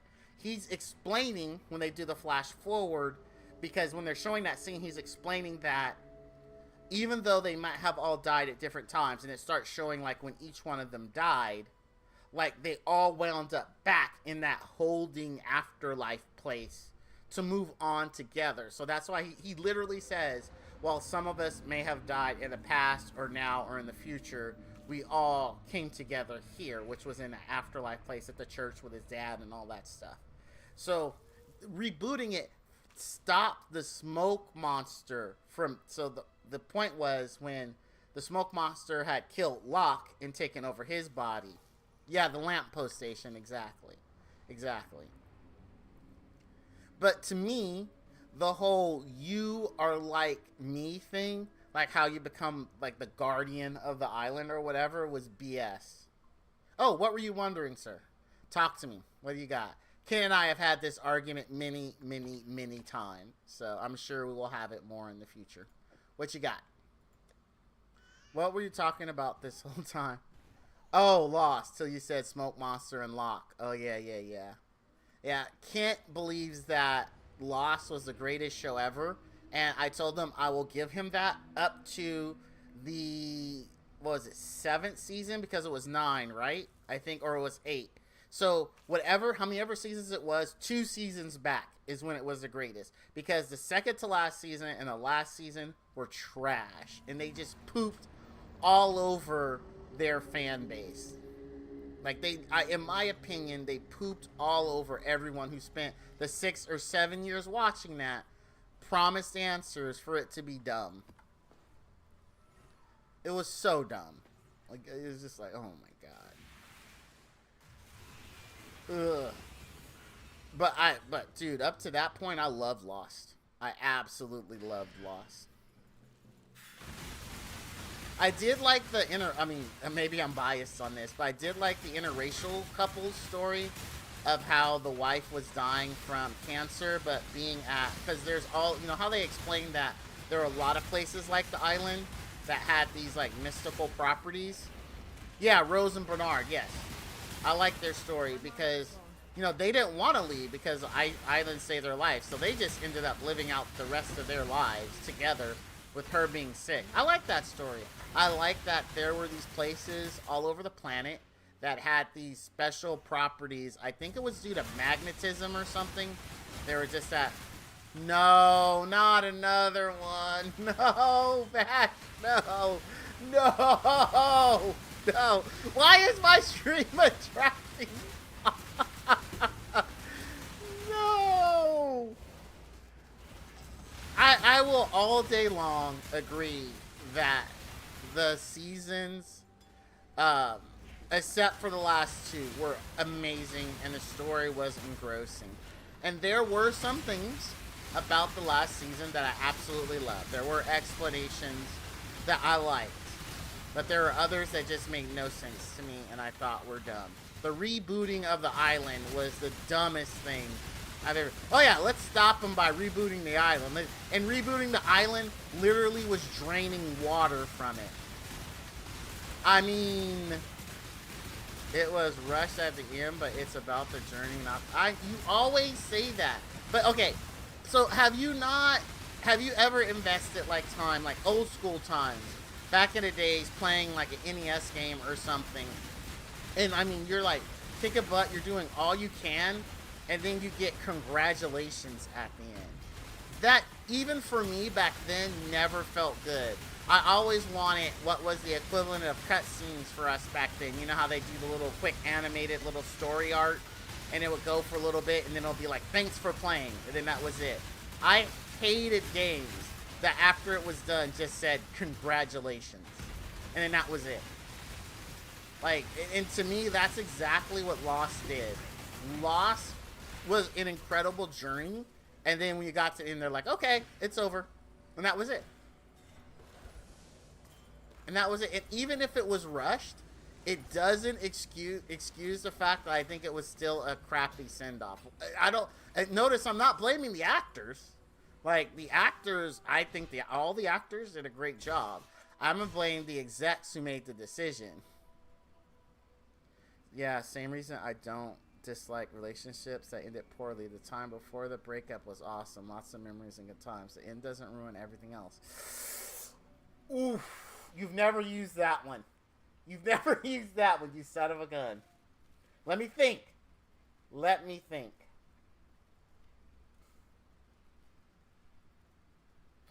Oh, damn it.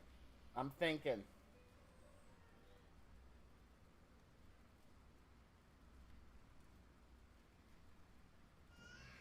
I see your point. And I think I have been in relationships, I'm trying to remember, it's been a while, that have ended and I've still valued the time spent. Yeah, I guess you're right. I was going to say it depends on how it ends, but you already specified even if it was bad. It doesn't matter because that doesn't invalidate the time you spend together. However, I do think... I don't think you can apply that to all situations like that. I get where you're coming from, but let's say that you're in this relationship and then it ends up that whole time, you know, going back to what I was saying about people having like multiple lives and multiple families. Like, I feel like if that were the case, like, I think, I don't think I could, because I would feel like, wow, that whole time you were with me, right? You had this whole secret other family. It wasn't like this one-time thing or we had an argument and it's over. It was like a consistent pattern. A consistent pattern of you not making, you know what I mean? You have 7 families. Oh my goodness, Vash. I love you, man. That's pretty funny. Let's see what he say. There's so much build-up, it has to end, and not everyone's going to be happy. It's the 30-year journey as the story is rolled on is what the ride is about. That's true. But then the problem becomes the show itself, that it went on too long. I mean, that still blames the show, though. You know, I can see what you're saying. That makes sense. It is hard at that point to make everyone happy, for sure. But then it still falls back on the show for dragging it out so long, right? That's why I'm totally okay with The Boys ending next year. Go out on top, close it up before it gets convoluted. The storytelling, not the story ending. Ah, okay, gotcha.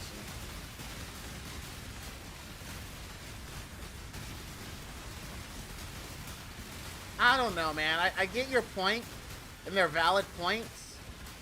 My only issue is that, like, I feel it shouldn't have to be one or the other. It shouldn't have to be either you get a good journey or a good ending. You should get both. You shouldn't have to pick. Well, I see Vash Knight made a new friend. I picture the stepbrothers. Did we just become best friends? Yep. I said I like it. It's just the ending I have an issue with it. And I don't think you should have to pick a good story or a good ending. I think you should get both.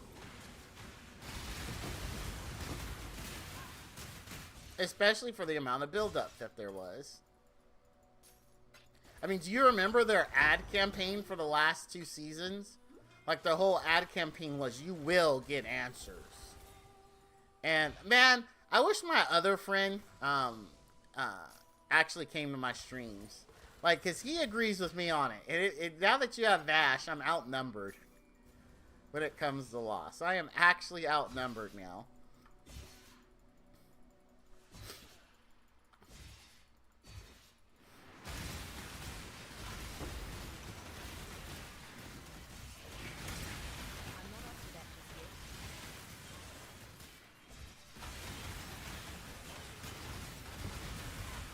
But as a old softie for happy endings, I absolutely loved that they waited for each other to all move on together. That's one of my favorite parts of the ending, that they waited. And it was cool seeing everyone, like, that had passed away on the show. Like, I mean, you know, died in the show, not in real life. But it was cool seeing them, you know what, in those final scenes at the church. And them meeting together again, and then, you know, moving on to whatever else was next. There was a answer, but it was a mystery. I would not have a good time if they explained everything.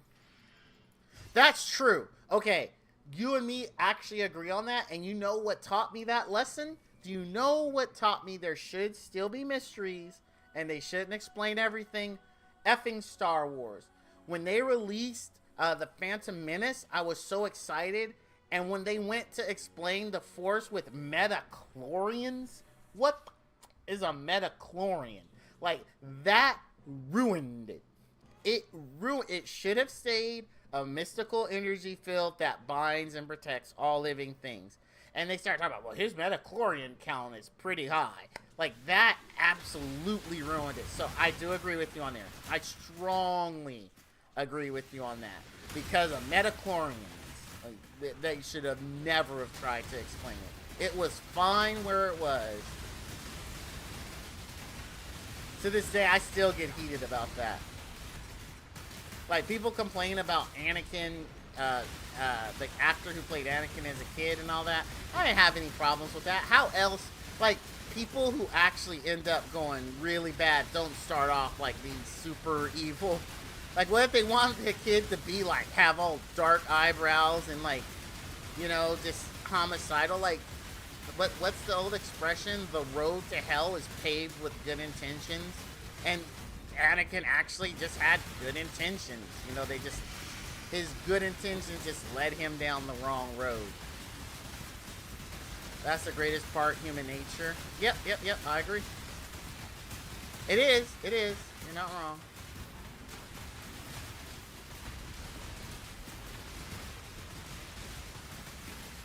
You are not wrong. But the metachlorians, man, that ticks me off. And then, another thing that ticked me off about the Phantom Menace was that literally all this stuff is Jar Jar's fault.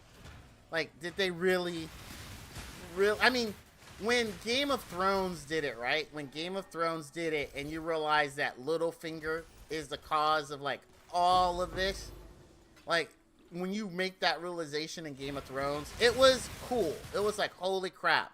Littlefinger is like a masterminding, planning genius, you know. Is this evil son of a bee planned all of this from the shadows. Like, that was pretty awesome. And how he was dealt with was pretty awesome by having his own words thrown back at him. Quite possibly one of the greatest moments in TV ever. Short of Joffrey dying. Joffrey dying was so effing satisfying. Joffrey dying was like, you evil son of a bee. This is good. It made me so mad that it made me mad at myself. I was so happy that he died. I was like, suck it, you evil little... Not very Christian words followed after that. But yes, it was, I enjoyed it. You made me rethink some things. You came at me with a new angle this time instead of the same old. And I think you won me over this time. I think so. The relationship one was pretty clutch. That was pretty clutch. I like that one. That actually made me stop and think. Because there are absolutely relationships with me, the more I think about it, that ended badly. But I'm like, wow, that was still... You know, up until that point, it was still pretty good. But I don't consider the whole relationship failed or terrible. Just, of course, the ending of the relationship. But, okay. I can kind of see it, but it still doesn't invalidate, like, the heartbreak that occurs or the dislike of a certain ending, regardless if the journey was great. Because that pain is still there, right? But that ending or disappointment in this case still exists, regardless as if the time leading up to it was good. You can't really erase that. My wife said she doesn't care about the Hello Billy doesn't ruin the song. Fair enough. I will not argue with Mrs. Kent. I will not. Only slow me down. She has spoken. I will admit, for me, it still bothers me that it's high school, though. It still bothers me that it's high school. Hail, Godslayer. It is weird, 100, yeah. Song itself is still good, though. Song itself is still good. Okay, so here's another song. I haven't talked to you about this one before. So there's another song that actually makes me angry about the words, because I used to love it, and one day I'm like singing it in the car, because I'm one of those people that you would look across the thing and you would send you would see bopping out in their car like singing away. That's me. That is 100% me. And so one day I'm listening to this song and I'm singing it, and I listened to the words, and from that point on I hated it. Let me see. I'm making sure I get the right one, because I always get this song confused.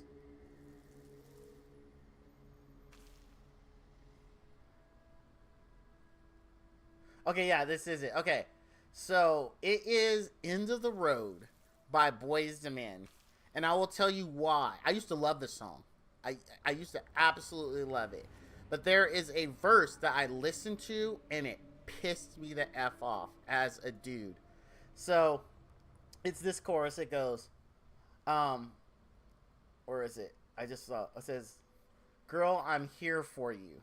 All those times at night when you just hurt me and you just ran out with that other fella, baby, I knew about it. I just didn't care. You just don't understand how much I love you, do you? I'm here for you. I'm not out to go out and cheat all night, just like you did, baby, but that's all right. Hey, I love you anyway, and I'm still gonna be here for you till my dying day, baby.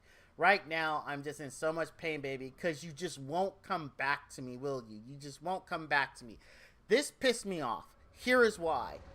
She's cheating on you many times, and you're telling her, it's okay, just come back.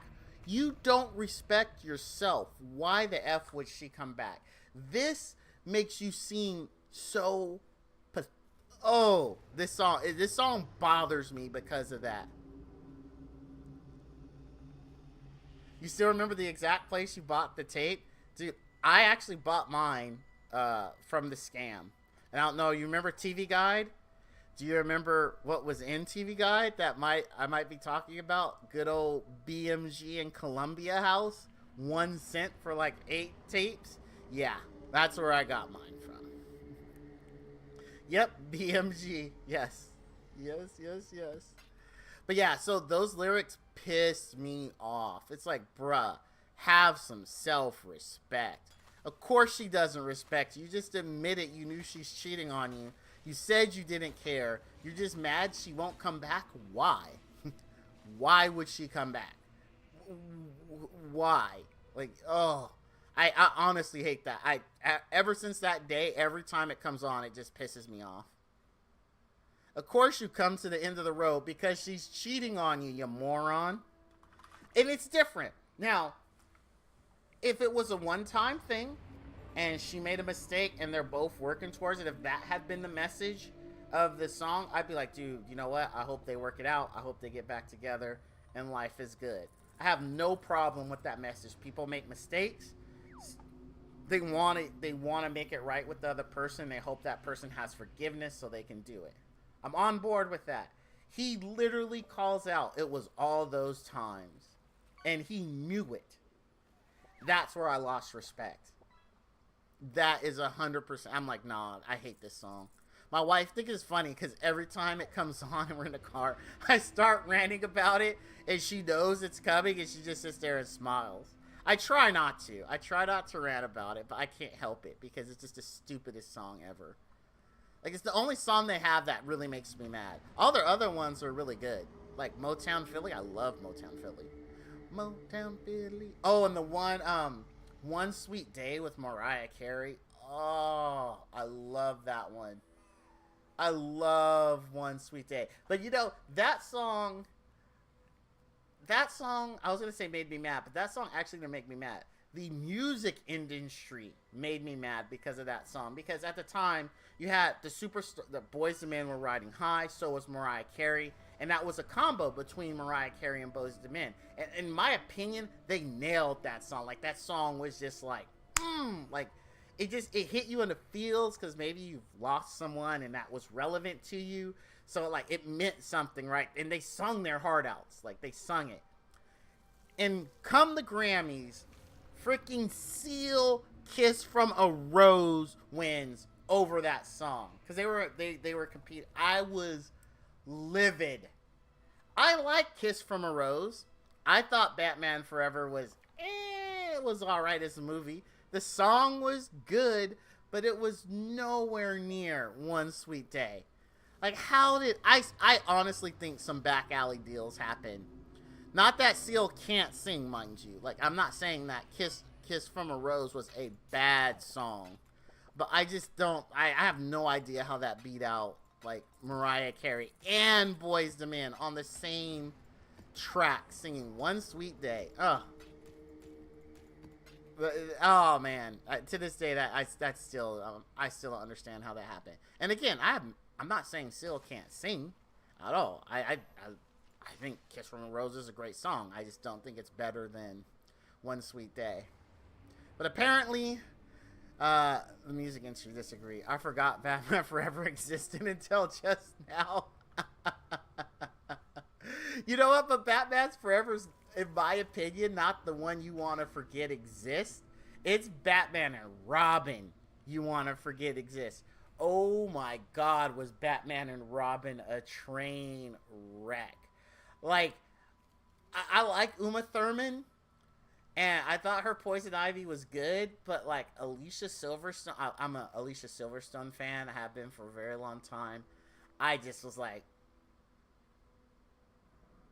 I think Alicia Silverstone is awesome, by the way. I just... Batman... Oh, man, Batman and Robin was so bad. And their version of Bane was just... Oh, my God. Oh. That was... As my friends in the old days would say, that was toe up from the flow up. Like, that was just a terrible movie. Terrible. I would love to wipe it out of my mind that I saw that. Dude, no. Actually, if I could only wipe one movie out of my mind, and Sean Connery, I'm sorry, you know. I think Sean Connery passed away. If he didn't, I apologize, but I think he did. I hated The League of Extraordinary Gentlemen. I thought that movie was just absolute trash. Like, I was like, wow. And I like Sean Connery, like Medicine Man, The Rock, James Bond. I mean, the guy has really, really good movies, but League of Extraordinary Gentlemen, in this man's opinion, was not a good movie at all. At all. Not even close. Like, oh man. It was pretty bad. I'm just going to throw these eyes in here. I don't feel like figuring it out. I'll price them when I'm ready to do my big sells again. Where's the other one? There it is.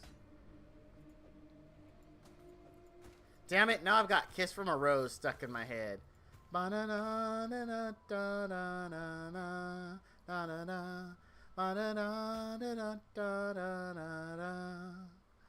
There used to be a Graying Tower alone on the sea. You became the light on the dark side of me. Love remains a drug that's the high enough to feel. But did you know that when it snows, my eyes become larger? The light that you shine can be seen. Baby, I compare you to a kiss from a rose on the grave. Ooh. I mean, I like the song. But One Sweet Day was just awesome. It was a great song. It was a great, great song.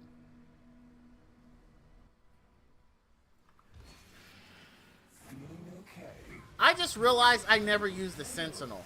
Because we got... And dang it, YouTube cost me a Sentinel. I just thought about that. I'm like, oh man, I didn't use the Sentinel when I had it. Because I was too busy having the Lost conversation again.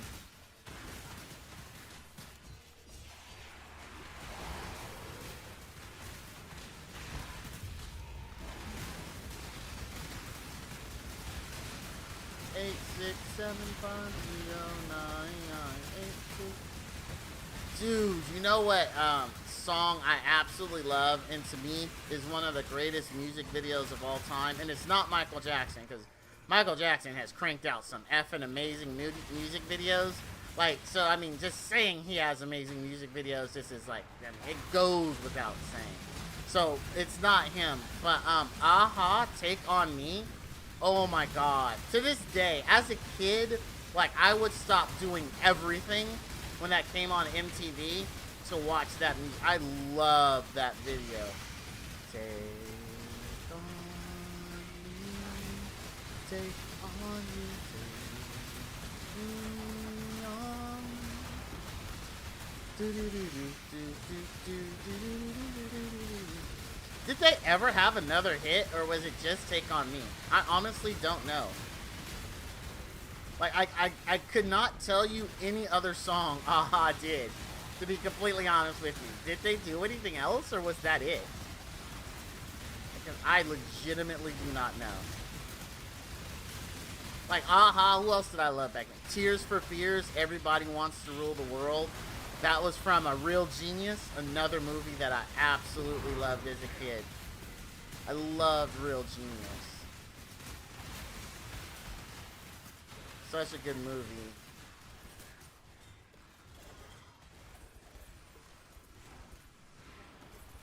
Oh man, so, I mean, yes, yes sir. Yes sir. Question, hit me. Was it Val Kilmer? Yeah. Yep. Real Genius was in fact Val Kilmer, my friend. Val Kilmer and the jerk from Ghostbusters, Walter Peck. I don't know his real name, but yeah, it was those two. Walter Peck was the guy who ran, the dean for the college, who was always a jerk to Val Kilmer's character.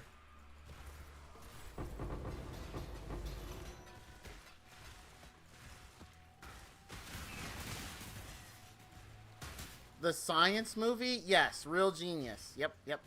It wasn't a science, I mean, I guess it kind of was a science because they were super smart kids who went to that college and they came up with that laser that the dean actually needed for a military project, and he was using the kids, their genius, to create it, and it ends up that they built a weapon. Yep. It was Val Kilmer, and I don't remember who his co-star was, because that guy was really never seen again. At least I don't think he was.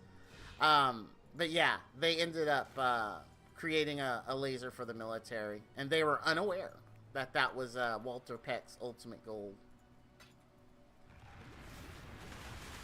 That's where they made it shine the laser beam into his house, which they filled with a giant popcorn ball. So when it hit it, it actually filled his house from top to bottom with popcorn. At the very end of the movie. And the song for that was Tears for Fears, Everybody Wants to Rule the World. Even while you sleep, you can be there acting on your best behavior. Turn your back on Mother Nature. Everybody wants to rule the world.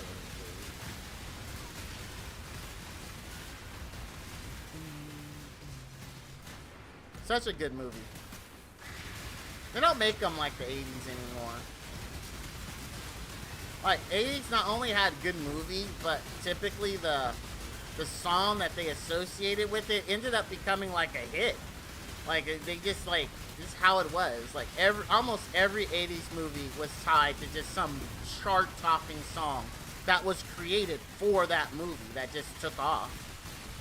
Like, there was a, I almost want to say in everything 80s, there was a symbiosis between almost everything, like children's cartoons, were tied to toys. Like, there wasn't a cartoon that existed that didn't have a toy. Movies were tied to music and music videos. Like, I mean, it was all tied together. And, like, I remember, like, Short Circuit had Who's Johnny. And if you remember I think that was El DeBarge was Who's Johnny. And even the music video was Steve Guttenberg's character, and I think, what's her name? Is it Ali Sheedy? I think Ali Sheedy is her name. In the courtroom, and then, like, number 5's, like, going around causing havoc. Who's Johnny? She said, and smiled in her special way. Who's Johnny? She said, you know I love you. Oh, man. God, I love the frickin' 80s. It was just so good. Like, oh, man. Such great times. Everything had a counterpart to it. True, it was a smaller world, sir. The internet definitely opened the world up to everybody. Thanks, Al Gore and AOL. For those of you who get that. Very, very good times, man. Very, very good times. Great music, great movies. Dude, man, what was his name? The guy who was like, I mean, almost every movie was his back in the day. He was behind Uncle Buck. I actually believe he was also behind Ferris Bueller's Day Off. He was behind The Breakfast Club. I want to say his name started with J. It's not Robert Zemeckis. I keep wanting to say Robert Zemeckis. It's John something. And he was literally behind, like, most of the greats of the 80s. Oh, what's his name? I'm trying not to Google it. Yes, John Hughes. That's it. John Hughes movies. The Great Outdoors. Like, he was behind all those big movies. I wonder, like, if he's still around. I don't know. But if he's still around, I wonder, does he have a take on, like, the current state of the music, or the movie industry? Like, I wonder what, you know, an old hat who's made tons of money in that industry and been extremely successful. I wonder what his thoughts are on the current state.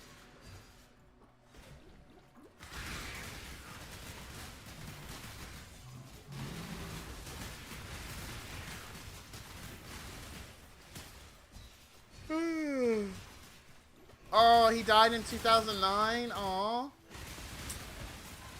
Rest in peace, sir. Know that as a child, you brought me a lot of happiness. A lot of happiness.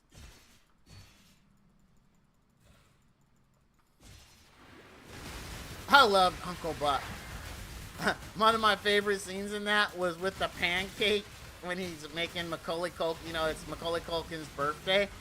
And he has, like, that huge pancake he's making and, like, big old bacon and all that stuff that was on the table. I remember asking my mom, could she do that for my birthday? And she looked at me like I was dumb. She was like, no. Oh, man. Uncle Buck. That was a good one. The Great Outdoors. Na, na, na, na, na, na, na, na, na, na. Come on, sing it now.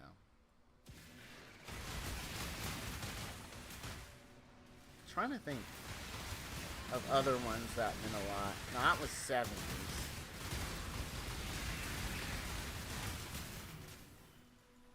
You know what movie my mom used to like back in the day that, now that I think about it, was probably an inspiration for Mrs. Doubtfire? Now, I didn't appreciate, there's two movies my mom would watch consistently that annoyed me, because as a kid, I didn't appreciate it, but as I got older and I rewatched these, I was like, okay, I get why my mom liked them. One was Tootsie.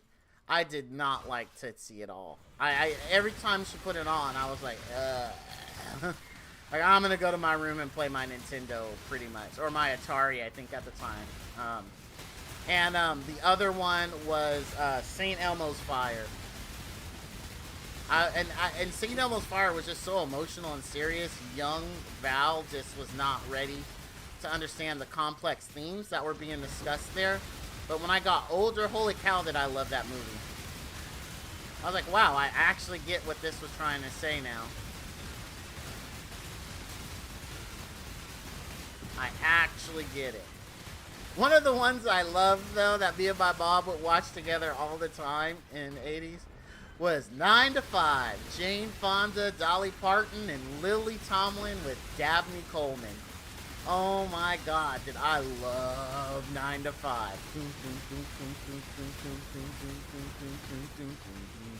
Oh, I love 9 to 5 so much. And you know why we're doing this? Because I'm a sexist, egotistical, hypocritical, lying bigot. Bingo! Oh man, that was such a good movie. Working 9 to 5. Dude, Dabney Coleman, he was in a lot back then. He was in Cloak and Dagger, where it was about the kid who imagined that he was that toy secret soldier that had come to life. He was in that. He was in Out of Time. I think that's the one where he thought he was dying or something like that. Yeah, I used to love Dabney Coleman movies back in the day. Oh, I think my daughter just texted me.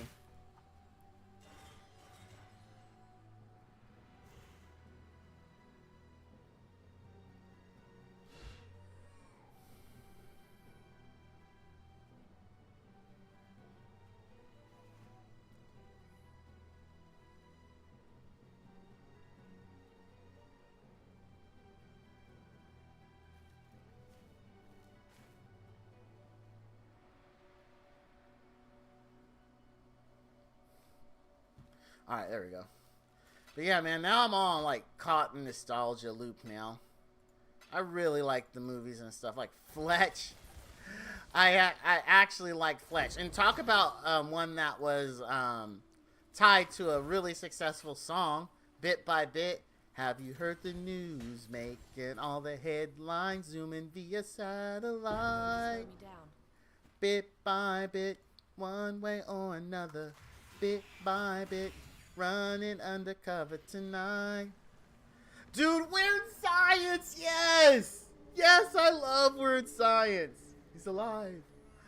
Alive, Weird Science. Things I never seen before, behind open doors. My creation. Is it real? Dude, I love Weird Science. Young Robert Downey Jr. is in Weird Science as one of the bullies. Dude, The Breakfast Club. Oh, dude, I love Ferris.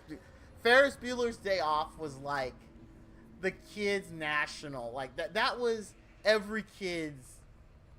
Oh man, I freaking loved Ferris Bueller's Day Off. Oh, and I remember we used to fast forward it, like me and my brother, just sometimes when we would want to watch the last scene, the whole chase at the end. Dun dun dun dun. Dun dun dun dun dun dun dun dun bum bum bum bum bum bum hey hey hey hey yo dude oh I remember sitting there with my brother. We watched Ferris Bueller so much. Pretty in Pink, another one.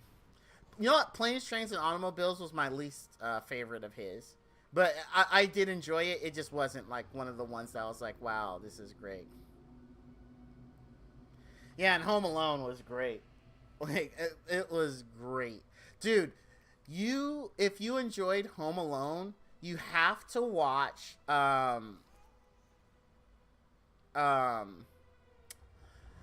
good grief.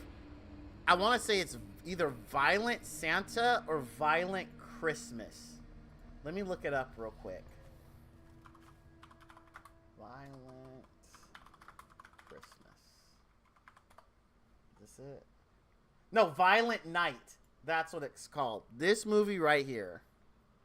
This movie was so good. So, the best way I could describe Violent Night is you take Home Alone, but you make the traps that he set actually have, like, real-world consequences.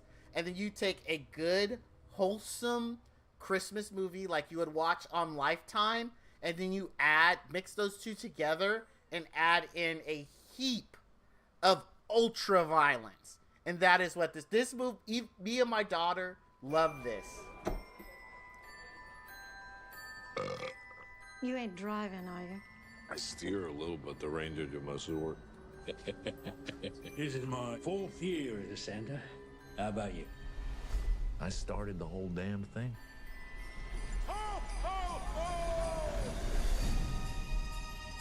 It's Christmas! We decided that you could have one gift. Early. What is it? That is a direct hotline to Santa Claus himself. I can talk to Santa. All right, revelers. Welcome to your worst Christmas ever. Let's go! This movie is effing awesome. Like, You have it $300 literally million in your is personal vault. a like classic cheesy That's Lifetime what I want movie for Christmas. with Home Alone and ultra violence thrown in. I kid you not.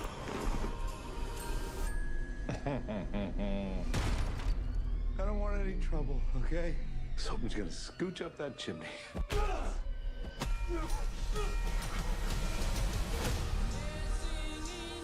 Who is he? Because it's not your typical mall Santa.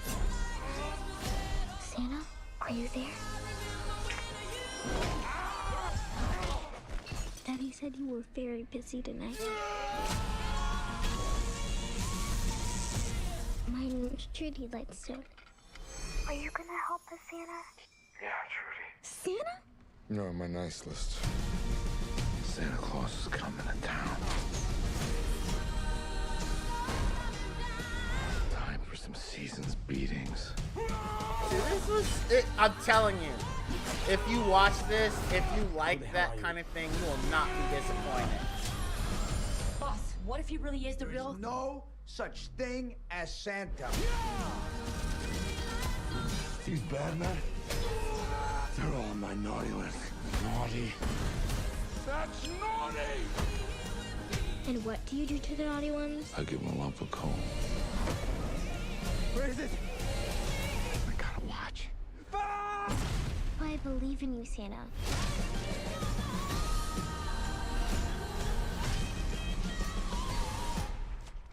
Come on. Which one of you did that? Prancer? So unprofessional. Dude, it was no joke. That movie was really, really, really good. Like, I recommend it. Like, I actually recommend it. Violent Night. Perfect way to describe it is Home Alone meets... Yeah, it is ultra violent. And the little girl, at one point, she starts setting up traps exactly like Home Alone. But, like, what would not that cutesy stuff that happens in Home Alone. The actual consequences of being hit, like, from an extremely fast bowling ball happens. It ain't that, oh, I got knocked on the head and have a bump kind of stuff. Not in this one. It is in even from Home Alone 2 when he puts like the spikes and the guy steps on it, that's even in there. But what really would happen if you did that to someone? Like, woo. It was good. Me and my daughter loved it the whole way through. We were like, this is awesome. Cuz it literally is just a you think it's like, oh, it's this cheesy Lifetime movie, but yeah, it definitely turns pretty quickly. Great movie. And we also like the actor in it. We're really big fans of his. You know what? I do need to craft something from this. I kind of want to like chaos spam this just to see if I can craft what I want. Because it is an extremely expensive craft if I can hit it. Oh, wow, I got 2. Wait, this is 8 passive as well. I kind of want to try. Yeah, let me know if you like it, Kent. When you get a chance to watch it. I'm really curious if you will. I enjoyed it. My daughter enjoyed it. I hope you do too. You as well, Vash. Like, I'm sorry. I'm not trying to exclude you. Please, let me know if you enjoy it as well. If you decide to watch it.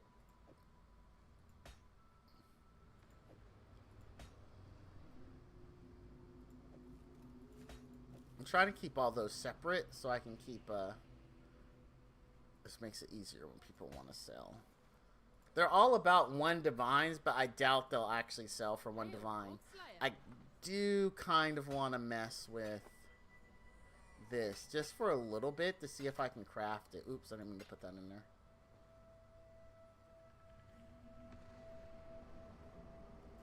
We're singing Deck the Halls. I just realized I was rude to your wife. Hello, Mrs. Kent. Sorry. I'm sorry I picked on you and Kent's song there. Alright, let's see if I can craft this a little bit. I mean, we're not going to spend too much time doing it. I'm basically looking for martial prowess and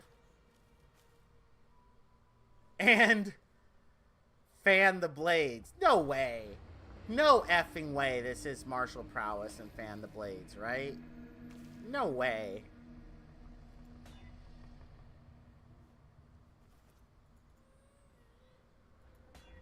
Okay, I was gonna say, if this had actually hit, that would have been insane. Yeah, this is crap. Okay, let's go again. That brought me a false sense of confidence. That brought me a false sense of confidence. I would have rather it just not have worked out.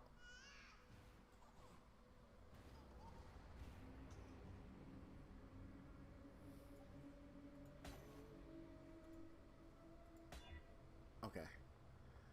Alright. Okay. This is interesting. Do I actually have a good chance of hitting this?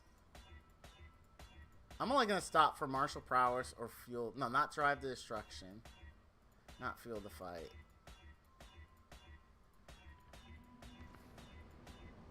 Not drive the destruction. No.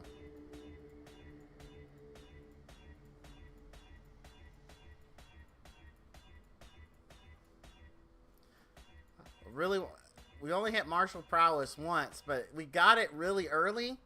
And that has led me into a false sense of security. Dude, we don't have that many regal orbs, though. Slam it. I really didn't need to slam it, because I have to hit... When I do the first slam, I need to hit another passive. Like disease vector or something. Drive to destruction. Smite the weak. I have one with Smite the Weak already. Calamitous. Okay, martial prowess. Nah, it's not gonna happen. Because if I don't get the second one there, it's just not gonna work out. I'm gonna check Craft of Exile. Because this is... I'm wondering if this is not as hard to make as I initially thought. Because we've hit it a few times now. Not heavy hitter. Not smite the weak. Not feel the fight. Okay. No. Alright. Okay, so let's take this seriously then. Let me look at Craft of Exile. Craft of Exile. So Craft of Exile, we're going to do cluster jewels. We're doing large cluster jewels. We are doing attack damage. We want...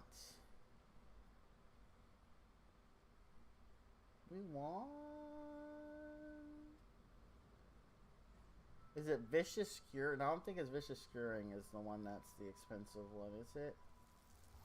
It has to be one of those. Wait, can we actually hit all 3 on... Yeah, we can hit all 3 on one. Martial Prowess. We want... Where's Fan of Blades? I don't see Fan of Blades. Wait, am I using the wrong base? Am I that dumb? Hold on, let me consult something. Because I'm not seeing the prefixes and exact prefixes and suffixes I want.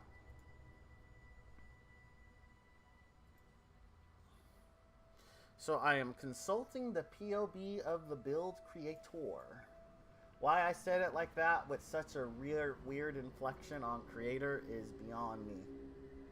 I'm looking for... Oops. Damn it. I hate it when I click the wrong button. Oh, increased damage with hits and ailments. Ah. Aha. Do I have one of those in my junk? Let's see. Jewel. Cluster. Okay, that narrowed it down. Accuracy damage with hits. Ah, but it's 9 passive. We want an 8 passive.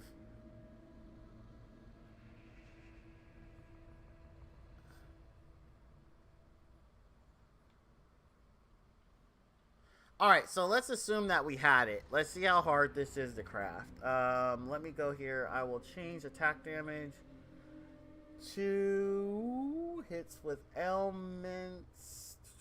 Tap my hold of shield while dual wielding. Wait, they don't... What? That is a large cluster. It's not... No way it's a medium, is it? No way. Yeah, large cluster jewel. Increased damage with hits and elements. Okay. Why don't I see it in POB?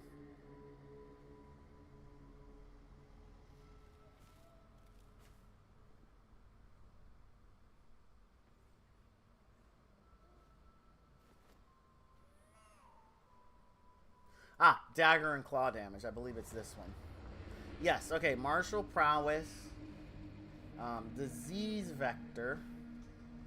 And fan the blades. This is what we're looking for. If we decided to do this in fossils, what's our best combination? And is it ridiculous? Because this is worth, if we can hit it, like 20 divines. I'm just curious. Dude! If we use just a corroded and shuddering? No effing way. 6 tries? No effing way. No effing... Okay. We are buying the stuff for this. Hold on a second here. We are buying the stuff for this. Ain't no effing way. Ain't no effing way.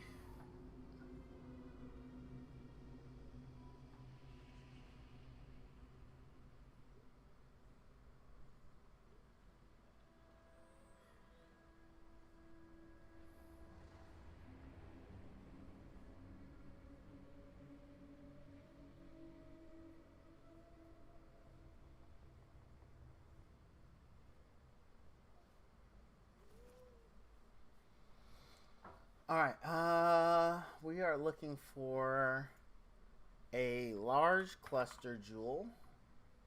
So we want this. We want hits with ailments. Hits with ailments. Dagger. Is it dagger hits with ailments? Oh, dude, I could look at this. It is... where is it on my screen here? We're singing Deck the Halls. Christmas ain't no about Christmas. Okay. 12% increased damage. Oh, dude. This is annoying me. 12% increased damage. So claw attacks deal. Okay. So I need to do claw attacks. Claw.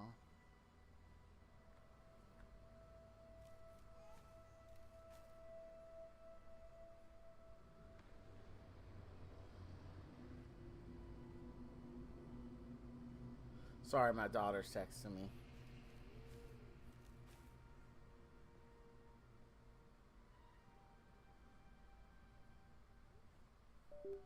Alright, so claw attacks with hits and ailments. Claw attacks, maybe it's just hits? Claw attack, it is plural, right? Claw attacks deal.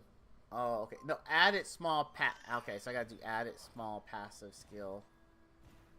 Okay, so added small passive skill. Claw. No?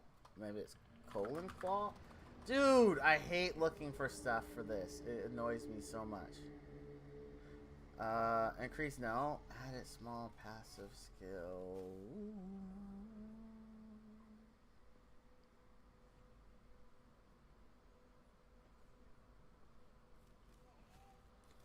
Added small passive skill.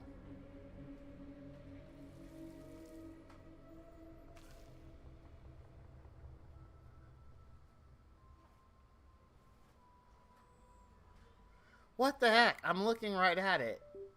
It says, added small passive skill, grant, claw attacks deal. So what if I just look for claw attacks deal? That should pull it up. Right? Claw attacks deal. No! Why isn't it? Why is this so hard? Small passive skill, grant, claw, grants, okay, small passive skill. What am I missing? Is there, oh wait, are one of these one of those boxes that you have to select where it's blank and I'm just missing it?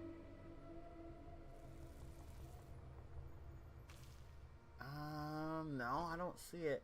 So there's a brand attachment, war cry, attack speed by heralds. Increased or no. Attack speed, lightning skills, nope. That's with elemental skills, area of effect. Because there is one where you can select it. Chaos skills, physical.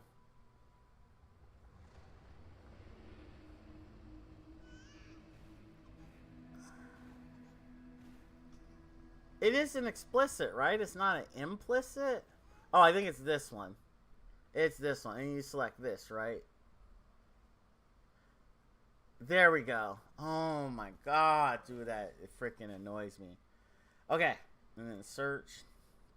And then we want, I don't care as long as it has 8 passives because we're going to wipe it anyway. Okay, we'll do this one. Direct whisper. Let's see if this person actually responds to me or am I going to hate life trying to buy this. Huh? I know, sorry, I know you're trying to stream, but did you get an email?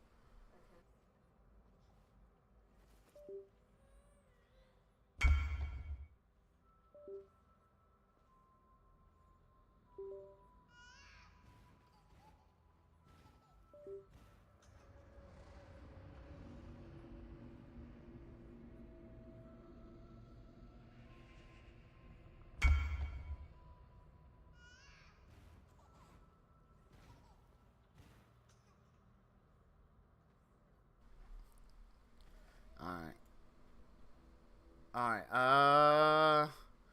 he is not responding. I'm sorry, dude. Whoever you are trying to buy this 4C thing from me, it's not going well. You caught me at a bad time. Normally, I would definitely hit the brakes, get you all taken care of.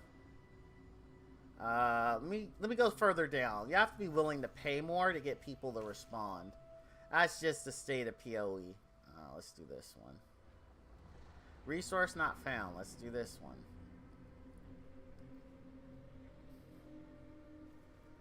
The joy of trying to buy things in PoE. Alright, tricky charged R's. 55.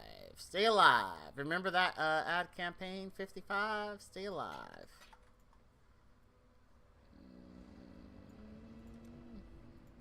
Beneath the trees where nobody sees, they'll hide and seek as long as they please, because that's the way the teddy bears have their picnic.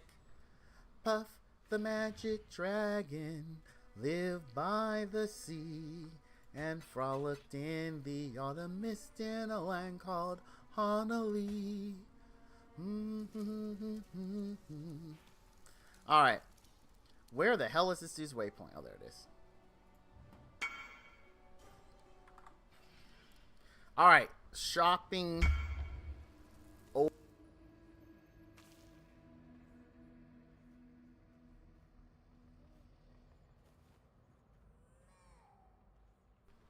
wants to buy a 1 chaos. Come on. I invited you. Accept it. There you go. Maybe he was just in utter shock. Someone, like, actually responded to him. I get it. I've tried to buy stuff in PoE as well. He's probably like, wait, what? Someone responded to me. Wait, that's not in one. Is it in the junk folder? Oh, there it is. There it is. Let me hook this dude up. You know, every time I sell a 1 chaos item, I think about that scene in Trading Places, where at the beginning, the butler is serving them like their drinks, and they're, oh, I bet you think we forgot your Christmas bonus. He's like, oh, well, thank you, sir. And they give it to him. And it's like $1, and he's all, $1. And the other guy's all, well, half of that is for me. He's all, well, thank you too, sir. All the millions they had, they tipped that man a Christmas bonus of $1. That's real right there. Okay. Now the fossils we needed for this are corroded and shuddering. Corroded and shuddering. Let's see if we already have them. Corroded and shuddering. Oh, we only got 1 corroded, and we have no shutter. Oh, we got 2 shuddering. Okay. So this one's easy peasy to buy. You know what? What did I say at the start of the stream? I said I was not going to get distracted. I need to farm to make gold for my city because they have no money. So we are going to stay out of the hideout. I'm not going to try to craft anything. And we are going to farm maps. There was, at that time, these 3 slots were full. And that's it. So I've ran 3 maps. I don't think we're hitting the goal that I wanted to achieve in this. Crystal, did you order food? Oh, I'm all yelling. Sorry, guys.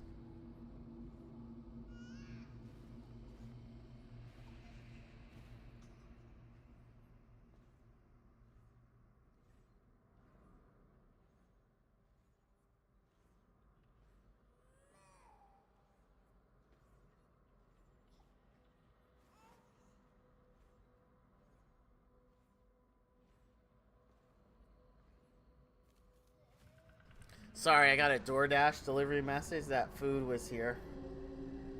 And I'm making sure she got it. Okay, she did. All right. We need fossils. Fossils.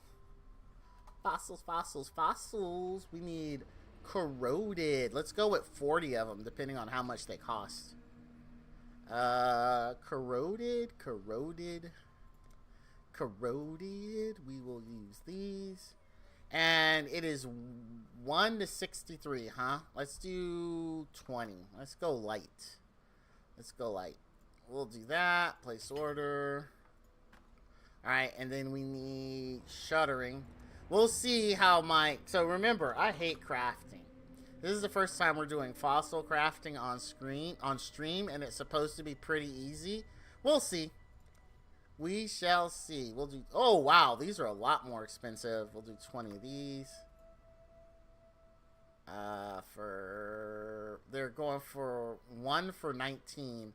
So that's what? 400? So like $3.99? I don't want to overpay. $3.95. Oh, okay. Oh, $3.85. I feel like I'm on a Price is Right all of a sudden. $3.75? Oh, we were under. Bum, bum, bum, bum. $3.80. All right, we got it. We are wasting so much money on something we were about to fail, and I'm going to get frustrated that you guys allowed me to do this. So be ready for me to blame you, because I was supposed to be farming. That was the goal here, and I'm not farming. I'm doing this. We want 20, and this is like for 6, so 120. We'll overpay a little bit. Wait, can we do 115? Ooh, 110. Higher or lower than 110? All right, no. Oh, it went down. It went down to 3.52. Okay, so that's what we gotta hurry up and buy. 80, 80, 80, 80, 80, 80. 1 for 4. That's fine. We'll take it. We'll take it. Hey, my bad math skills actually worked for us. Woo woo. Yeah. Yeah. Wait. Where did I put the... Wait. Where's the... Wait. Is this it? Okay, I was trying to find a thing. I was getting a little worried there. I was like, where did the thing go? Okay, we'll put it in this section because this is like the crafting section for these things. All right, let's set this up. Let's go. We're going to do this, y'all. Yo, y'all ready for the easiest crafting session ever? We're about to hit it. First time. We're going to make 20 divines. Or at least they were 20 divines. Let's see if we can hit this. No way it's this easy. There is absolutely no way it's this easy. First one. Oh, it's not rare. It's not rare. Okay. Hold on. Let's do this first. We're going to see if we can get it. Just feed the fury and smite the weak. No. Dude, we could actually... Wait a minute. So we could alt spam this and get 2? Wait, what?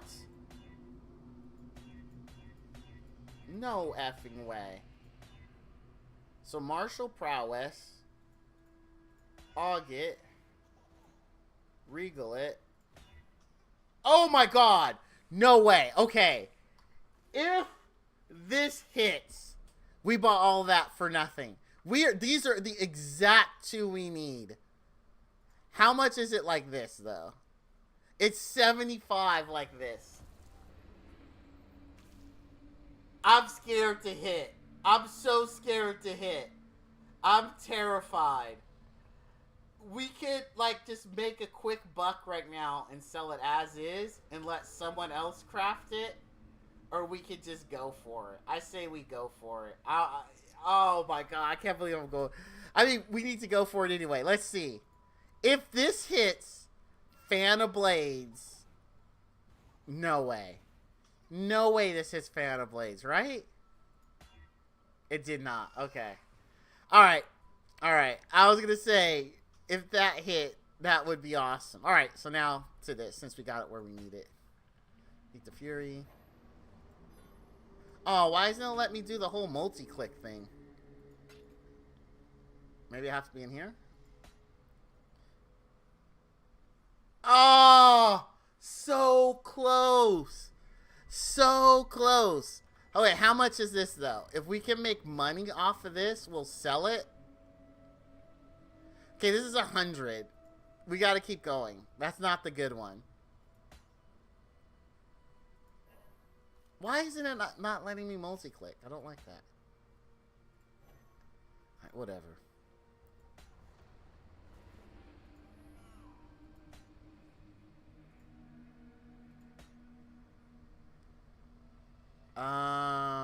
No, we can't slam that. Can't slam that either. No, that's not what we're looking for. Okay, I think we can slam this one. Yes, we can. We needed to hit Fan the Blades. It didn't. Okay, that's fine. So see, this is why this is why I hate crafting. It said this takes roughly around 10 attempts. Or 6 attempts, excuse me. This is why I hate crafting in PoE. This is exactly it. If we hit this, though, we saved ourselves a ton of money. Even though we're looking not to play this build anymore, we're actually farming to replace it, this will still make it better while we play it, at least.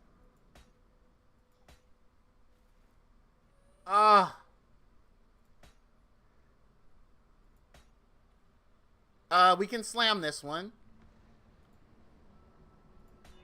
Damn it.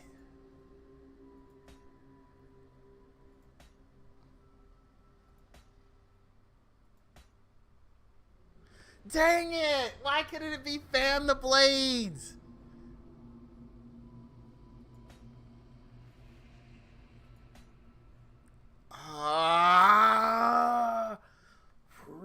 Hulk mad.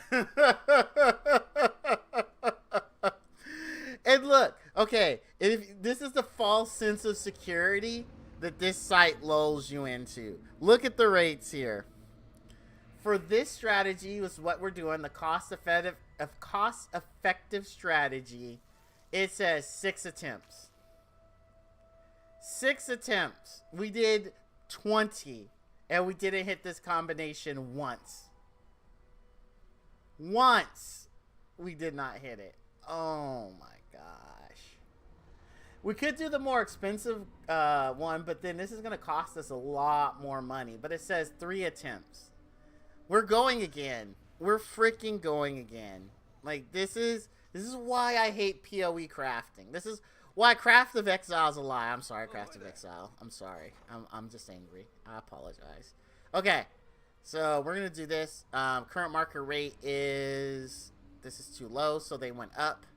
That's going to be like, what, 110? Or 108? Ooh, not 111. 108, I think. Oh, close. So 107. I'm going to save every penny. There we go. Okay, 107 for 20. We'll do 20 more. Oh, someone actually posted them cheaper. We saved a chaos. Alright, and then we need shuttering, right? Fossil. Or was it scorched? I think it was scorched. Scorched earth policy. No, it's corroded and shuttering. I was right the first time. Corroded and shuttering. And we want 20 of these. So we're looking at 126. Whoa! I don't even have that much. Yikes. Oh! Head maths successful. Alright, and then we need a shuttering. I shudder to think at how many attempts this is going to take.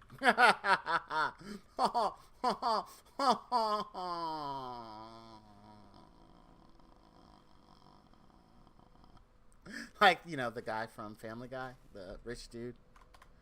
Okay, 380. That one's easy maths. Easy maths. Alright, here we go.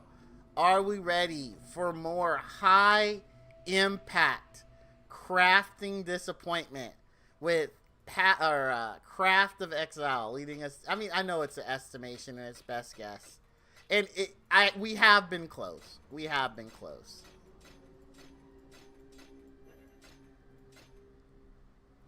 We have definitely been close.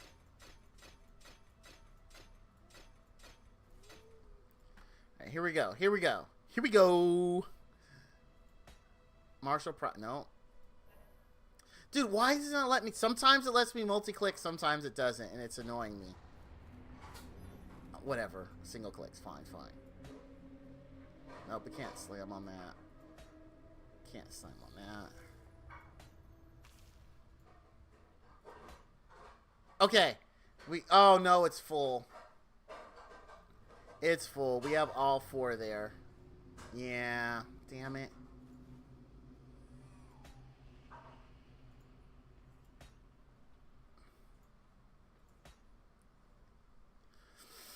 I'm so sick of hitting this. Feed the Fury. We need Fan the Blades.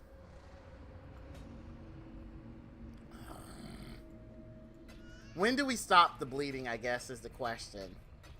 When do we say, I have been jebaited by Craft of Exile yet again in attempting to craft something, and I'm no, sir.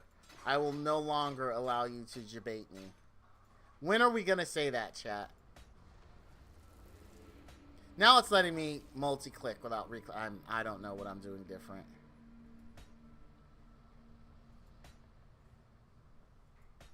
I haven't even seen Feed the Fury once. Or Fan the Blades once. I did not...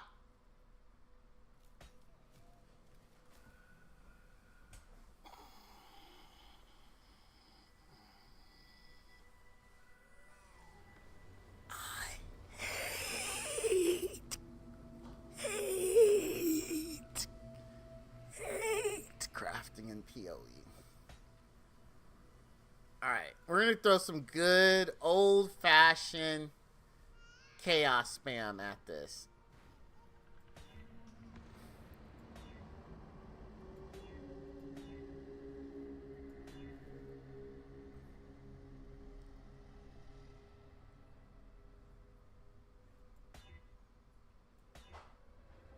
We just blew through all of our money. Like, we wasted, like, a bunch of divines, and we didn't hit it. I'm so upset right now. I'm so upset right now. Like, no, not even, no memes. I always tell you guys, like, don't craft, just buy it, because you're gonna save money. And I continually try to craft. And I continually prove to you guys why you should just buy it and save money. The thing is, I really need this upgrade. And I should have just paid the 8 divs for it. Because now, like, I've spent so much investing in this that if I had just bought it, I would have saved money. Which has been my entire point to you, my lovely stream, this whole time. Don't try to craft in this game. It's a scam. It's a scam designed for weak-minded individuals like myself, where we hope, or I hope, I can ascend to greatness with the likes of streamers like Pelstrom, Milky BK, Datmods, MBX. Like, where I hope to be at their level. But the truth is, I will never, ever ascend to that level.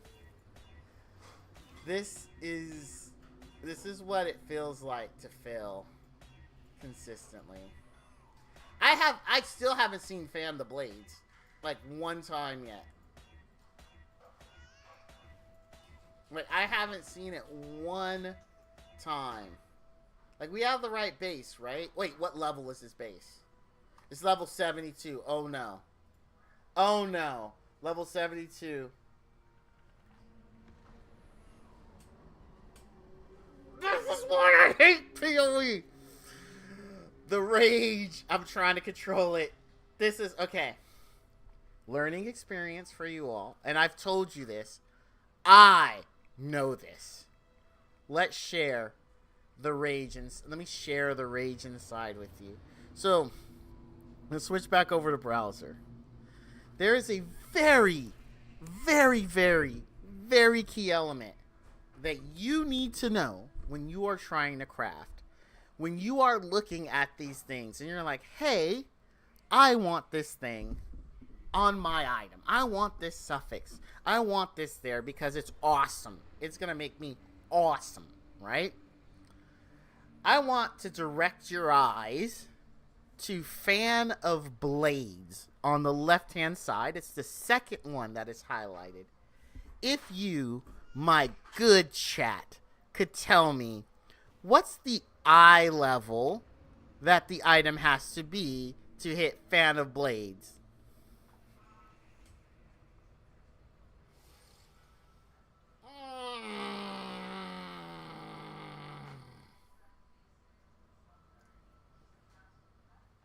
So, your streamer here bought an item that is eye level 72. The item eye level you need to hit that is 75. No matter how much we try, we will never hit that with this particular item. So we have, in effect, wasted 5 divines. 5 and a quarter divines. 5 3/4 divines, because for the jewel itself. So back to the trade site to get the appropriately leveled one, and we are going to include in our search filter an item level minimum of 75. And we're going to search again. And we only want ones with 8 passives because that is the best. And we are paying for a non-corrupted 150C. So let's get change at our local currency exchange here. I am Val's a little heated. There's some tense Hulk level radiation coming off of me right now. But hey, you know, you live and learn, and then you buy loves, right? That's how it goes. Okay. So let's try to buy our replacement. Direct Whisper.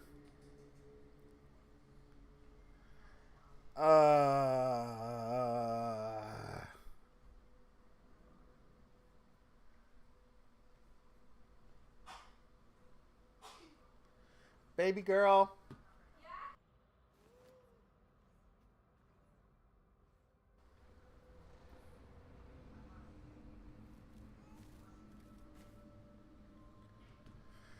Okay, they didn't answer. Or maybe they did, but I was... Oh my god, I did not mean to click that. Let's go back. No, did it get rid of my filter? Yes, it got rid of my item level.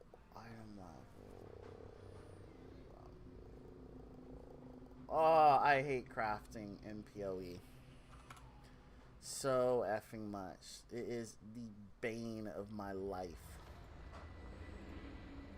Okay, item level 8, and we got minimum 75, and it's claw dagger. Okay, and we already messaged that one dude. He didn't respond. We'll scroll down to this guy for 60 for no, let's do 60 for this one.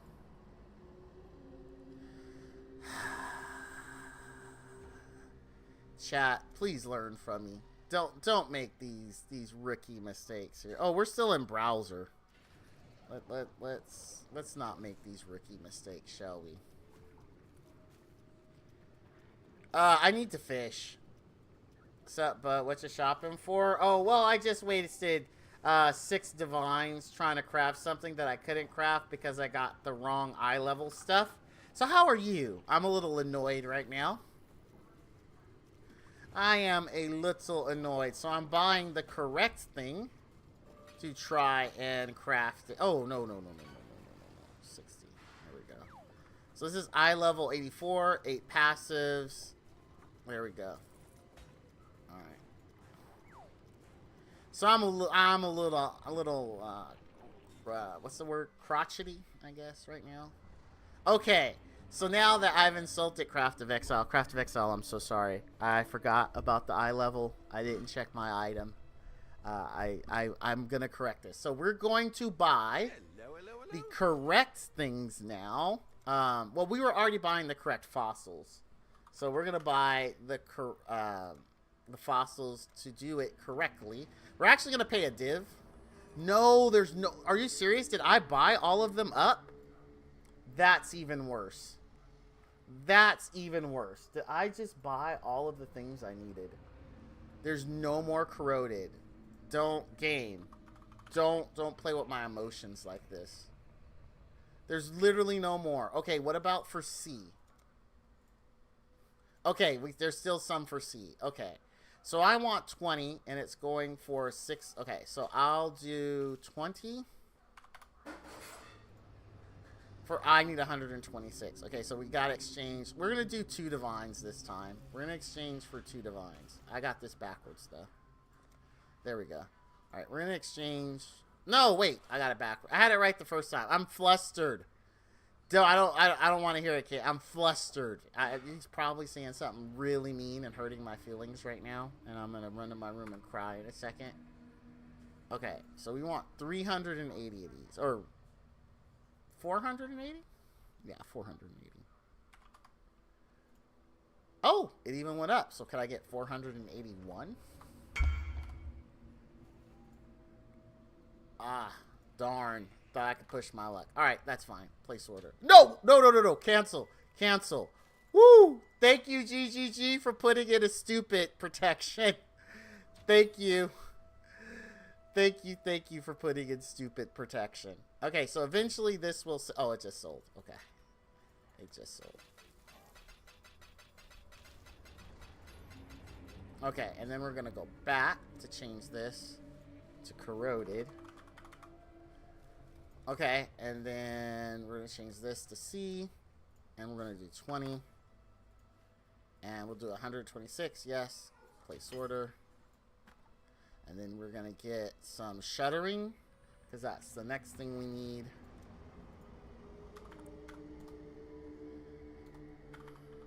Yep, shuttering. We're going to do 20. Also, this is the more expensive one. Alright, so we are going to do...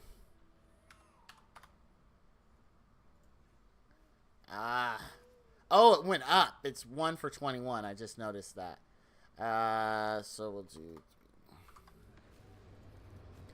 Dang it. Go down. I'm trying to stall. Hoping that it's not going to change, is it? Come on, change. Go lower. No. Go lower. God dang it. All right, fine. Stupid game. Stupid game. Fine. And then resonators.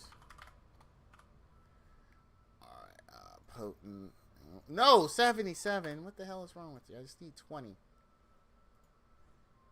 Oh, man. Do they have any for divs?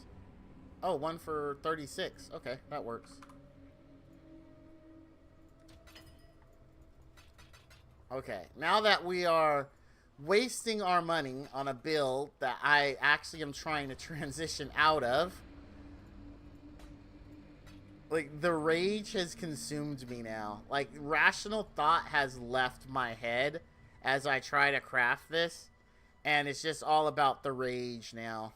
Okay, so... Oops. I mean, this is a 20 div item, and I don't think we're saving any money. Well, actually, we just spent how many divs? 4? And we spent... So, we're still saving money if we hit it. If we hit it.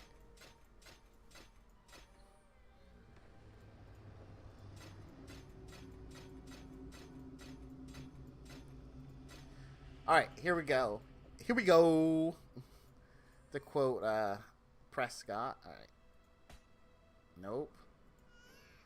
Dude, why does sometimes... Nope. Oh my god.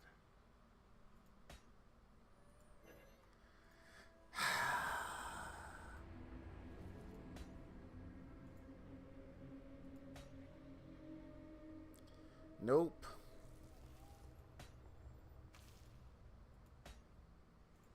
I'm just buying this stupid jewel. If we don't hit it in this 10, I'm going to cut my losses. I'm just buying a stupid jewel. Craft of Exile, I hate you. I hate crafting. I hate stupid PoE. I hate all of it. I'm full of hatred now. I have become that which I hate. Nope. Nope. Okay. If I hit it on this, I take back everything I said. If I hit it. F you, game. Straight up. Just straight F you.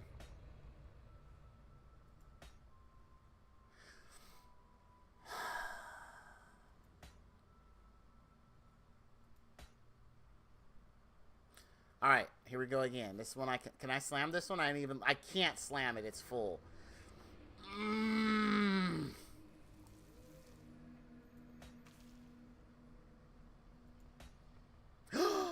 I can hit it.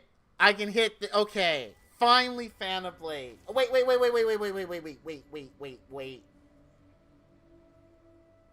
Do I have to hit on this, though?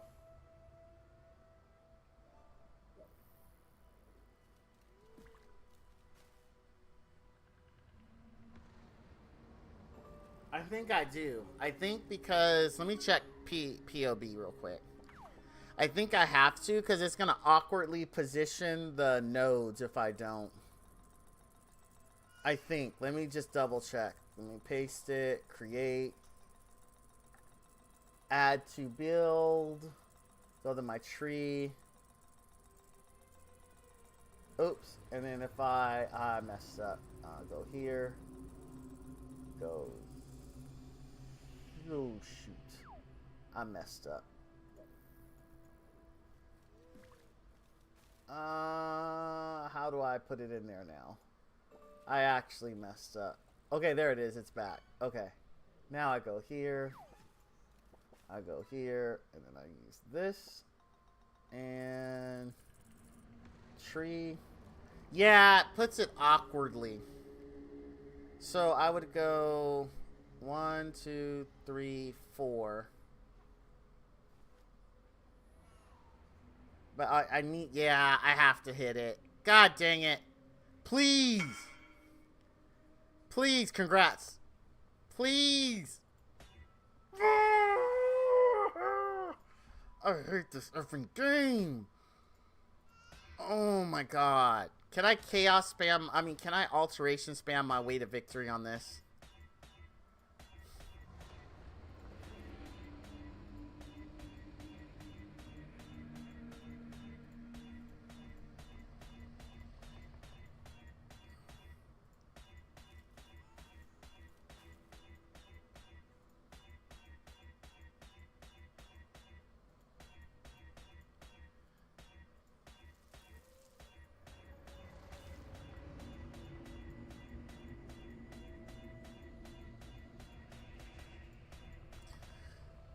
How much is this stupid jewel? Again, to buy. Let me double check. If I remember, it was 20 divs. Like, I absolutely need this. Okay, so... fan the blades. Yep. I need... disease vector. Or what's it called? Like disease vector, right? Oh, I already overrolled over it. I'm so frustrated at this point. I'm using the wrong jewel. Let me fix my POB real quick. There we go. Yeah, disease vector. Okay, just making sure. Okay, disease vector, and then martial prowess. Martial prowess. Okay. And how... oh, and then I only want an 8 passive, obviously. Oops. Let me get rid of this. Search. Wait, what do you mean there's none on the market? Oh, fan the flames. Oh my god. Fan the blades.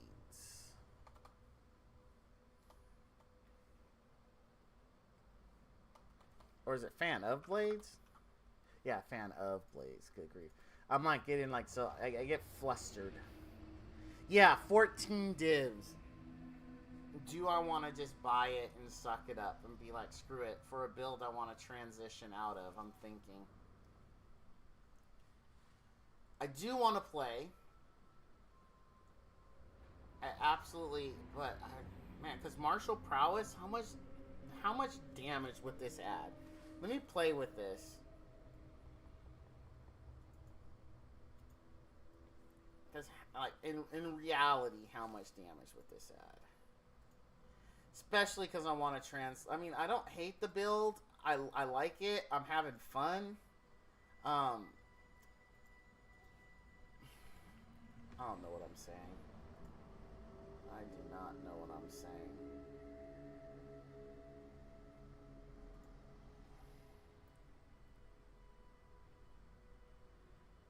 Ah, it's a pretty decent increase. Gosh damn it. It is a pretty decent increase.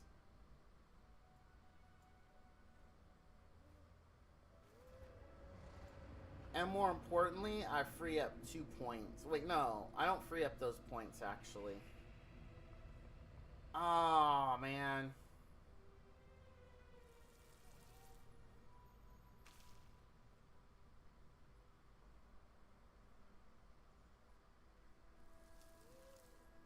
Do I go again trying to craft it?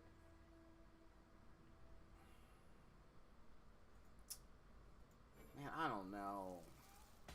I'm a little frustrated. I don't know. Because we've already invested so much into it.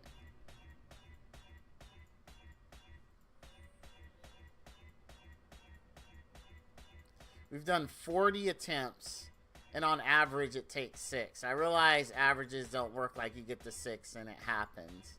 But we're not trending with the average. We're way above the average at this point. And I'm debating, because if I spend, I'm pretty sure if I spend the divines to craft it, even if we hit it, we save no money. We've saved no money whatsoever. Because it would have been the same price had we just went out and bought it. Hold on one sec, my wife's calling me.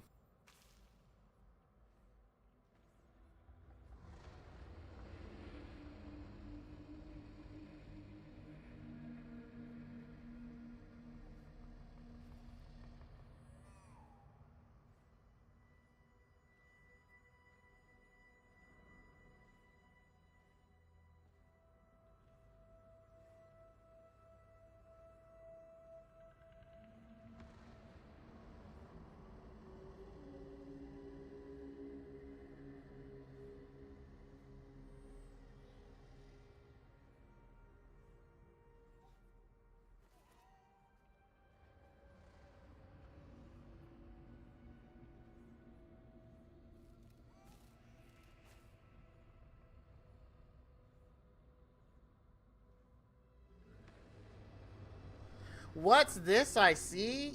Wait, did it happen?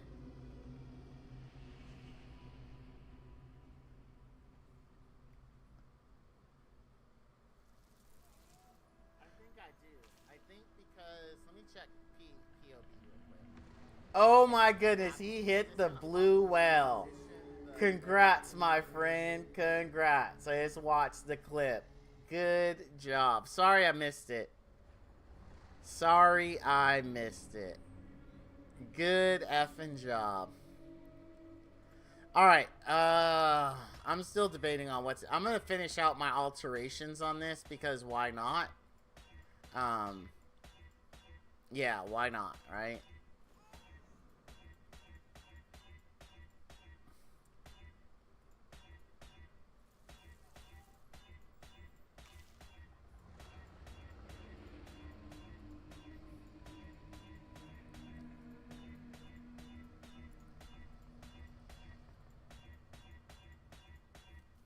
If we find anything we can hit on, but we haven't found it yet. Like, we are literally not... Oh, wow. And then we just got a really terrible run right there. Okay, there's disease vector. Oh, wait. I can't aug it. It has a second one already. Yeah, it has a second one. So I need a regal orb. Oh.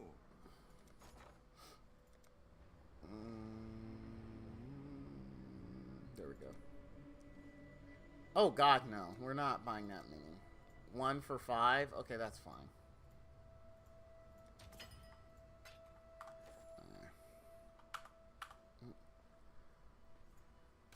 Congrats, can't congrats. Nope. That's not it.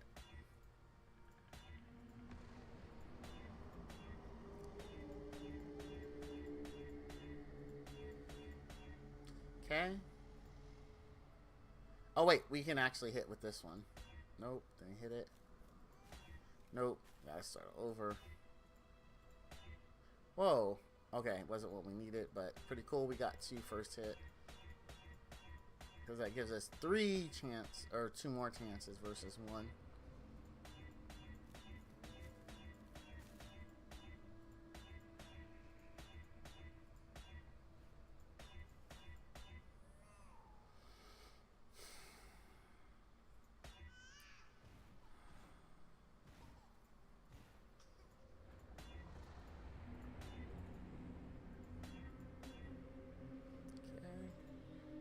Wait, we only got 1. I could hit this. Alright, now I have to hit this. Nope, it's dead.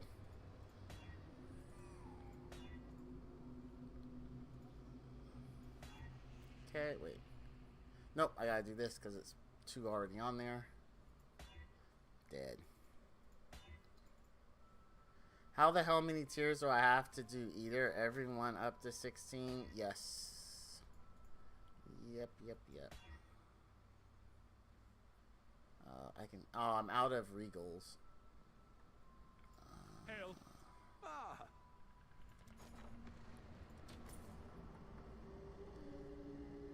Oh, the cost went up. Cost went up. So that's what the roughly. Well, if I get 10, 20. So if I do 10, that should be 21, right? Yeah. Wait, did I do it wrong? Oh no, I absolutely did it wrong. I actually just want 10.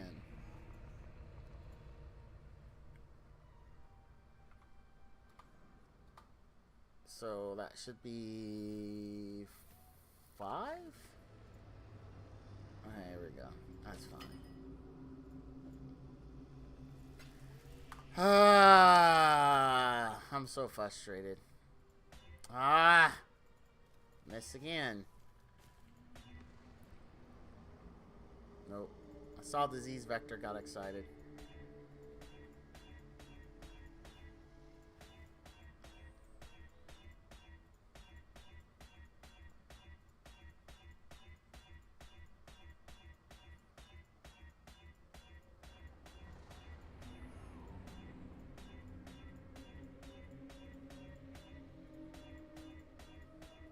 I hate PoE crafting. I am never, ever, ever gonna PoE craft again. This is probably a lie. There'll be another league where I'm like, I can do this. Like, it's not that I don't understand I like 100% understand the basics. It is, I don't get this, like, streamer luck. I get the opposite of, oh my god, I rolled over one that would have been good to hit. I get the opposite of streamer luck. I get streamer trash. Oh my gosh. Ugh.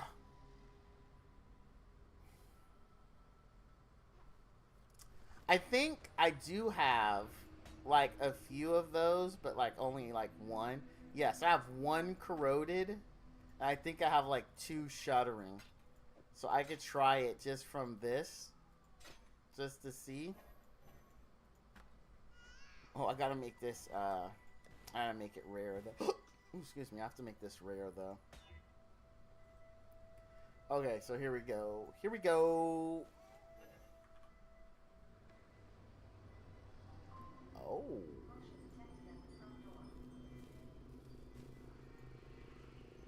Wow, this ain't worth anything, is it? I'm gonna hit just for poos and grins. Ain't no way. Yeah. Okay, here we go. I hate this game. I hate this stupid, stupid, stupid, stupid game. It is so dumb. Why do I even play it? Why do I waste my hard-earned time, attention on this trash-tastic game? I'm gonna chaos spam it. I don't care if it's a waste of 28C. I'm gonna chaos spam it.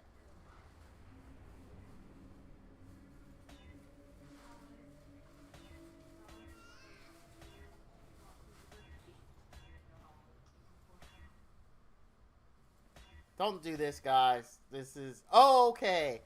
If I hit it, I take away everything I just said.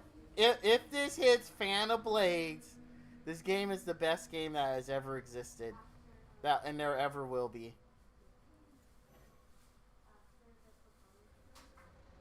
Oh, whoops, wrong one.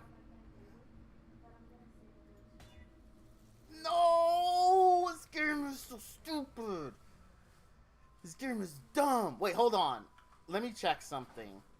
Does aggressive defense move those two to the front, or is it in the back? Because if it moves them to the front, it's still worth it. Oh wait, I thought I copied this. Hold on. Control C. Hello. Okay, there it goes. Add to build. Do this.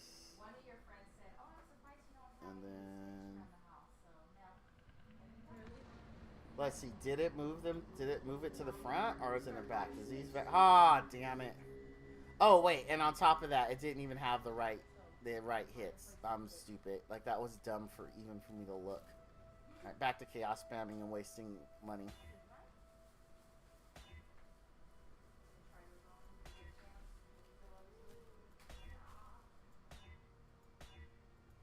I'm so angry right now. Like this is how PoE makes you feel, man. Like I hate crafting in this game. Like I understand it and I know what you need to do to get from point A to point B, but everything about it makes me hate life. Like literally, it makes me hate life itself. Like that is, I don't want to pay 14 divs for this, but I pretty much have already paid 14 divs for this.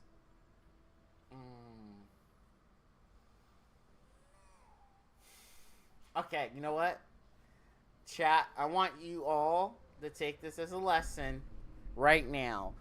When you're watching these other screamers that just so happen to create like the world's best thing ever and you don't know how it's done, you can't do it. It's not physically possible. It's just give up. Buy it. Save your money. Spend a lot less. Just buy it. Don't you see this pain, this heartache that this causes. Don't do this to yourself. You know what's stupid? I actually want to buy alteration orbs and keep going. I actually want to buy alteration orbs and do the worst possible version of this crafting. I actually want to. We are taking my stupidity. Oh no, it's gonna cost 40k gold. Like, okay, we're stopping. I'm getting upset. So for those who've never played a gacha. So gachas have really rare rates, right? So, you know, you buy your loot box, you try to get your thing. Kent is very familiar with this. Him and I have sent each other messages over the years like, did you raid some? And it's like, yeah, it didn't go well. I am rage crafting right now. So I can't explain the phenomenon. And maybe he could explain it better. But there is this thing where in gachas where you're trying to summon and say you have your paid currency and you're trying to get the rare item that's 0.1% drop rate. And so you're summoning and you don't get it. There is this weird thing that happens that I can't explain where you throw more money at it because you're upset it didn't give you what you wanted. Now, a rational thinking person would be like, I'm going to stop doing this thing. It did not give me what I want. I'm losing on my investment and I am done. But will you rage summon? Like, rational thought literally goes out the window and you are doing it as a form of, in your head, punishment to the game, but it's really punishing yourself because you're like, fine, I'm just gonna, and you're summoning and it's all bad and you hate life and you walk away bad at the game. That's what I was just doing here. Like, I was throwing good money at it. I came to a point where I'm like, this isn't working. So out of anger, I'm like, well, I'm going to buy 1,600 of it and just continue doing this stupid thing. I can't tell you. I can't explain where this comes from or what drives it or why it makes sense to those of us who go through these bouts of rage with these type of things, but it does. So on that note, I'm going to take a quick break. I'm going to properly greet my wife. I'm going to go over, give her a kiss. We're going to come back, and we are going to stay out of our hideout and actually farm to get gold for our city and try to get that jewel we've been trying to farm for. So that's our goal now. We've let the rage wash out, so I'm feeling good. Now I just got to step away and just adjust to the new reality that I spent 11 divs or so and got really nothing for it. So yeah, that's where we are. I will see you in a few when I come back.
Alright, chat, I'm back.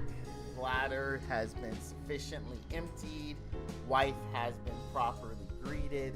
I have my new focus, which is working on getting gold for our city, staying out of the hideout. Because every day this week, I've been like, you know what? Let's get gold. Something, usually crafting related, distracts me, and oh, okay, we gotta actually, we gotta do this before we go, because I need C for my strategy. So we'll go here. We'll buy 166. That sounds good. I'm clicking too fast. It doesn't like when you click too fast.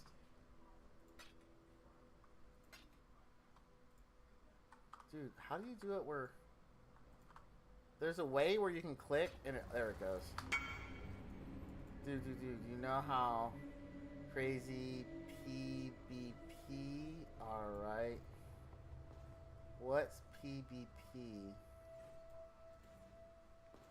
Oh, people before pixels? Yes, they're really good. Lads. Yep. What's up? Barricades group. Barricade is the man. He promotes like love and happiness. I love that dude. He is a great individual and has more energy in his left fingernail than I have like ever. I'm sure that's gonna be ridiculous. Yeah, his community is pretty awesome. I'm sure it's ridiculous. Congrats. I can't look at it now, but I will look at it in a second. I'm being sarcastic. I was going to be sarcastic, but I am happy for you, Ben. Barricades group, honestly, they're good. They're good folks. They are honestly good folks. The man does great work with encouraging people to play and have fun together and help each other out. I mean, he's got honest to goodness, wholesome message with his stream, man. Very wholesome message. And all you got over here is bitterness and despair. It's definitely a stark contrast between the two. But yeah, PvP is crazy. For those that don't know, PvP stands for People Before Pixels. It's kind of the whole theme of, it's not kind of, it is the whole theme of a gentleman named Barricade. In his opinion, these are all just pixels on a screen, and it doesn't, it makes perfect sense for you just to help someone out. Like, make their day better. Be the change you want to be. That's the message in his stream. And his stream, they do insane things. Like, I mean, they really come together for members of their community. Saratech actually turned me on to them way back when, and he just has a good message. I'm a very big fan of him. So let's see how ridiculous this is. Yeah, that's insane. That's actually... Way to go, Barricade, man. Keep doing the Lord's work. He's doing the Lord's work over there. So basically what happens, you just be chilling in his chat talking about stuff, and he'll notice it and be like, oh, dude, we've got like 7,500 of this thing over here. We're just going to give you some. And it could be ultra expensive, too. It could be like one of the most expensive things in the game. He's like, no, just come and grab it. Like this is true. The first time I was there, when Crytek had introduced me to it, I was like, I don't know if I'm gonna play D2, and I was like loving the energy, and I just happened. He goes, hey, who's new here and wants information about D2? And I was like, well, my friend recommended me. I'm thinking about playing, but I don't I don't want to go through it. I don't know anything. He's like, oh, okay. Literally just is like, why don't you get in the game, and I'm gonna give you this full set of like some of the best gear you can possibly get. I'm not kidding. Dude does not know me. I had been in his chat for all of 2 seconds. I wasn't even asking for anything. I was just like, I don't know if I'm gonna play. And he's like, oh, dude, I'll just give you a whole set of this like best armor you can get for your character, and you'll be ready to go. And I was actually like, no, I'm not gonna do it because it's a waste. I don't even know if I'm gonna play. And he's like, dude, you're gonna take it. And so I logged in, and I'm like, well, I'll just go ahead and play. Thanks for the offer. He's like, We will use the community to find out who you are, and we will deliver this to you. Like, he was adamant. So I was like, all right. So I just logged in, and I took it and was very thankful. He also does a great job of weeding out people that are just trying. Yes, he does. He does. Like, he can smell the BSers. Like, he's a very fine-tuned nose for the BSers that are just there trying to get free stuff. But yeah, I was more an active part of that community for D4. That's when I started giving back. So what I would do is he did this thing where people would want to get carried for the highest tier content, so they didn't have to do it themselves. So he had a list, and what I would do is you would do, I forgot the exclamation point if you're people who would do carries. So I'd do like /carry or /list or exclamation list, and it would tell me who's on the list, and then I would run them through, and they would run another command where it removed them all. Once they had their run and they got what they wanted, they'd run another command and remove them from the list. So I would just check in regularly, and I would help out that way to kind of pay it forward. Because one of the things that I agree with is that you should absolutely pay things forward. If someone helps you, you should in turn help someone else who needs it. That's kind of like his thing. And and the motto for that, again, is the people before pixels. Good motto. Great guy. I really believe in what he's doing. And honestly, has more energy than me on my best. Like, he has more energy in his right foot than me on my best, most active day. My excuse for that is I'm way older than he is. Well, not way older, but I think I have over a decade on him, I think. That's my excuse, and I'm sticking to it. All I can do is sit here and laugh at my stupidity. I shouldn't have crafted that. I really shouldn't have crafted that. Hi, I would like to buy your... No, I'm good, bruh. Like, I normally would come out for 5C, but my hideout is lava. My hideout is lava. Actually, I'm gonna go D&D. It's not fair for me to have that up there and them be messaging me, so I'm just gonna go D&D. Because I don't feel like going to the hideout and then setting my my stash tabs to private and doing all that. I'm just gonna go D&D. Sorry, Crytek. Like, I just don't. I'm too lazy. Like, you can message me in a stream. I'm defeated. You're hearing defeat. Like, I just spent a massive amount of money to literally get no.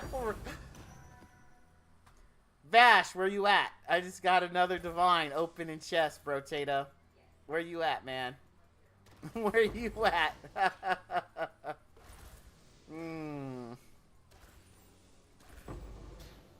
Yeah, he's a good dude. I really do like I like him.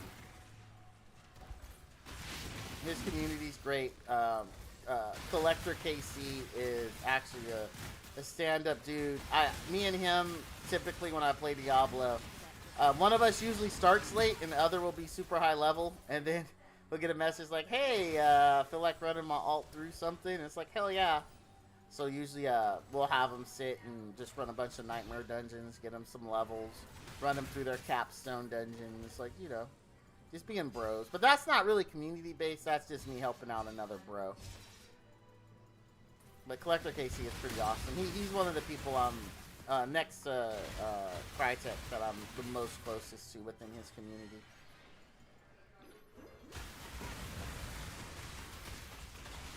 Man, I'm really, really bummed about that. It's just like, so the thing is, like, going back to crafting and PoE, because obviously I'm still not over it. Going back to crafting and PoE, from what I've always been told is what I just did is the absolute wrong way to play crafting and PoE. If you commit to crafting it, you actually have to commit to crafting it, because you really don't get any value until you stop crafting, right? So let's say I kept going, I dropped another, say, 7 divines, and it ended up where I paid 17 divines for it. At least I paid 17 divines and got something, right? But as it is right now, I paid, like, what, 12, 13 divines and got nothing. So that's why, like, if you're honestly gonna craft something in PoE, you have to commit to it and keep going. Otherwise, you know, then it truly becomes a loss where you get nothing out of it. Because I would, like, let's say it did cost me 17 divines, at least I'd only be down 3 divines. But as it stands right now, because I have no item, I'm down like you know, the 11 to 13 or 12 to 14 or whatever the hell it worked out to.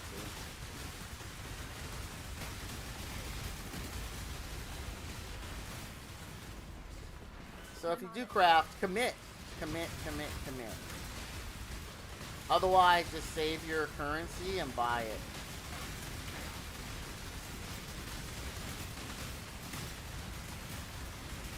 That is my recommendation.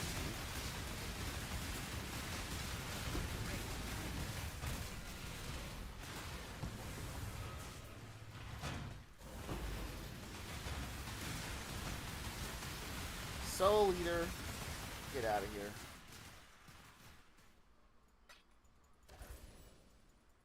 Dude, man, Bash, you left me. Kit left me. Crytek's cheating on me with Barricade. Not that I could blame him, to be honest with you. Not that I could blame him in that regard. No blame there, Crytek. Barricade is awesome.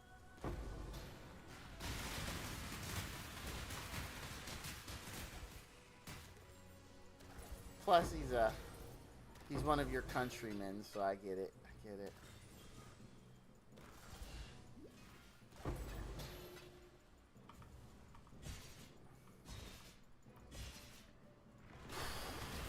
Wasn't even on stream, was just chatting in guild chat.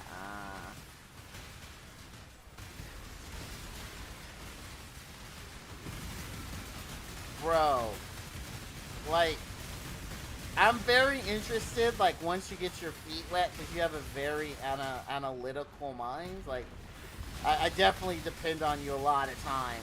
And I'm very curious how you do when you're like, alright, I'm going to start crafting.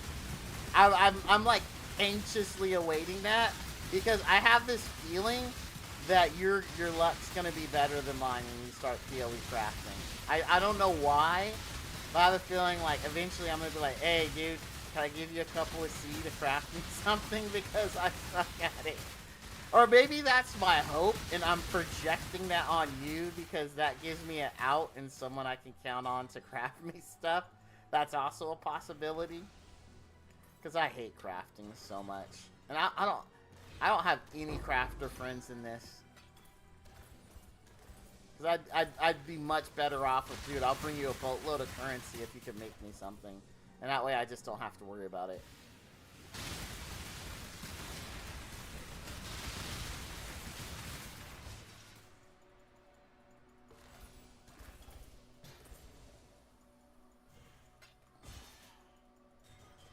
Is he playing, just curious, because I haven't, you know, one of the things I never got was when streamers, and I forgot how demanding streaming can be, but one of the things that I completely forgot is that when you stream yourself, it actually is a little difficult to watch other streams, because, like, when you're not working or doing whatever, you yourself are either working on your stream or streaming.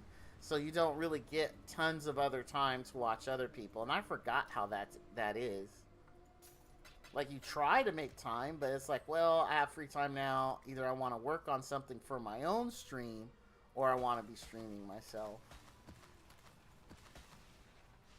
Hey, Mambo, Mambo Italiana. Hey, Mambo. I've had that song stuck in my head for, like, a little bit since my wife got home, and I don't know why. She's not Italian. Like, because you would think, oh, maybe your wife's Italian, and that's why you're singing it. No, my wife is, like, German and Swedish, I think.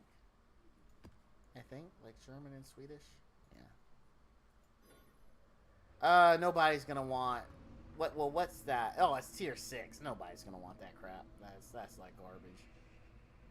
That belongs in the trash. I don't know why I didn't put that in there. This doesn't have the minion gains damage, which I do need. This one may be worth a little bit. Sometimes you do want the cast speed. Nah, you absolutely need Minion damage if you've cast a minion skill recently. You 100% need it. Hey, mom. Dude, why the hell is that song stuck in my head?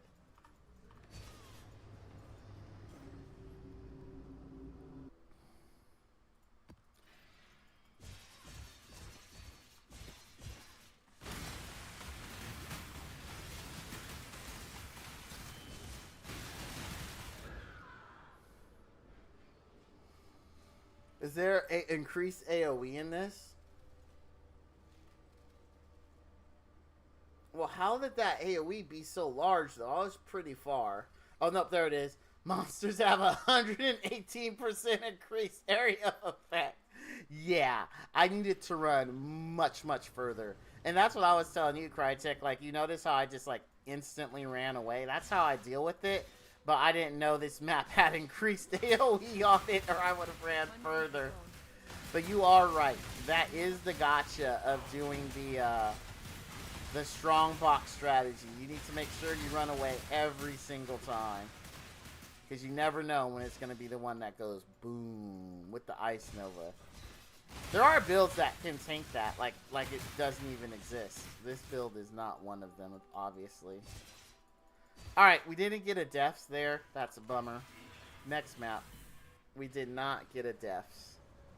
We need a deaths, and we need it to drop our jewel. And then we'll restart. I made a decision. I did want to farm out the abyssal jewels, just the normal ones. But I don't think I will. I'm just going to get the big jewel that I need and then switch over and start working on the new build. 100% increased movement speed. Oh no, I didn't mean to click on that. That was a terrible. I did not mean to click on it. This is horrible. Oh my god, that is horrible.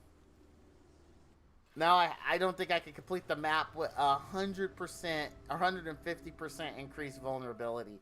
I honestly was not trying to click on it. I was just reading it. I did not mean to click on it at all. Dude, this is gonna suck. Like, and I have oh my god. There's no way I'm gonna be able to complete this map. Well pooped. Dude. There's so much damage. Insert, that's a lot of damage clip here.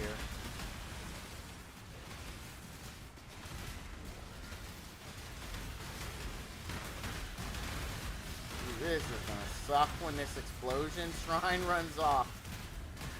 If I can just keep this explosion shrine the whole map, which I'm not going to be able to, then I'll be fine.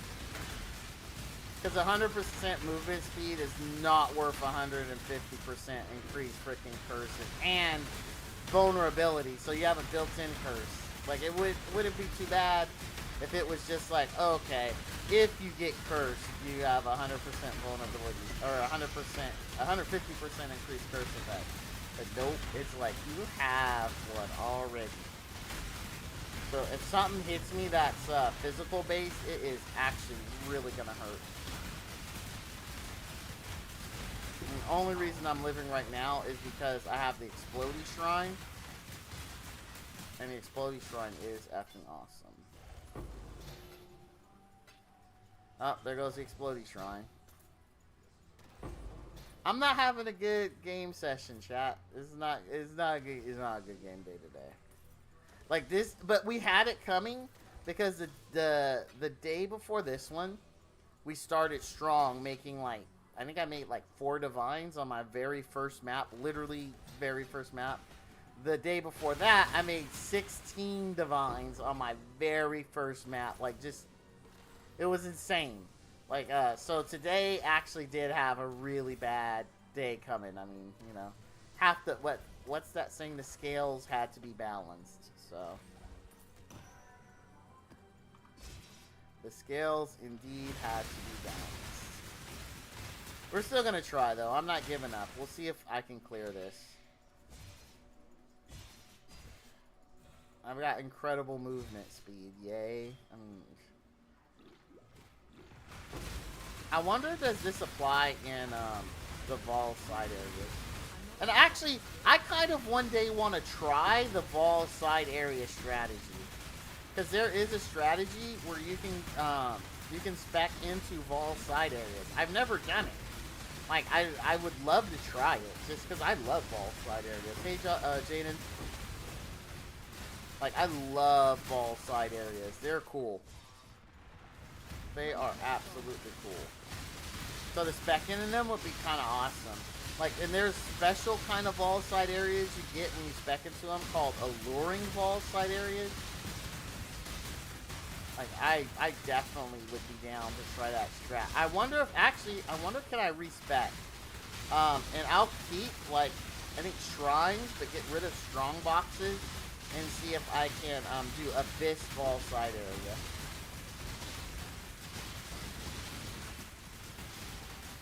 Yeah, I'll check after this map. Just to see if I can do it.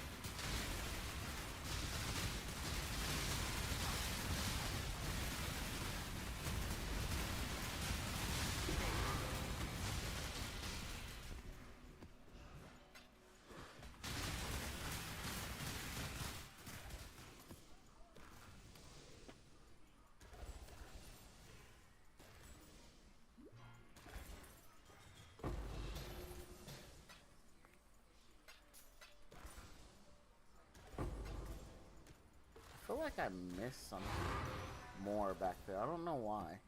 Oh, maybe the boss? No, the boss wouldn't be on that. That's the side. Boss is going to be in the direction I was going. Oh, yeah, it's the ball side area. That's what I was thinking I'm missing. Yeah. Maybe that's a good fracture. We'll see.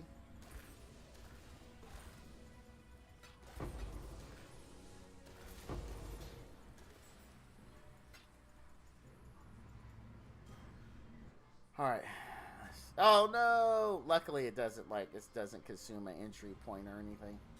I just have to go back in there. Alright, let's go. Hey! At least that debuff doesn't apply in here. Well, that's good.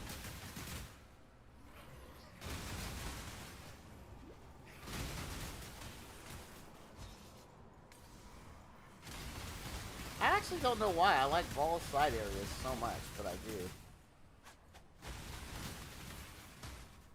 Hey, Mumbo, what's Aliana? Hey, Mumbo.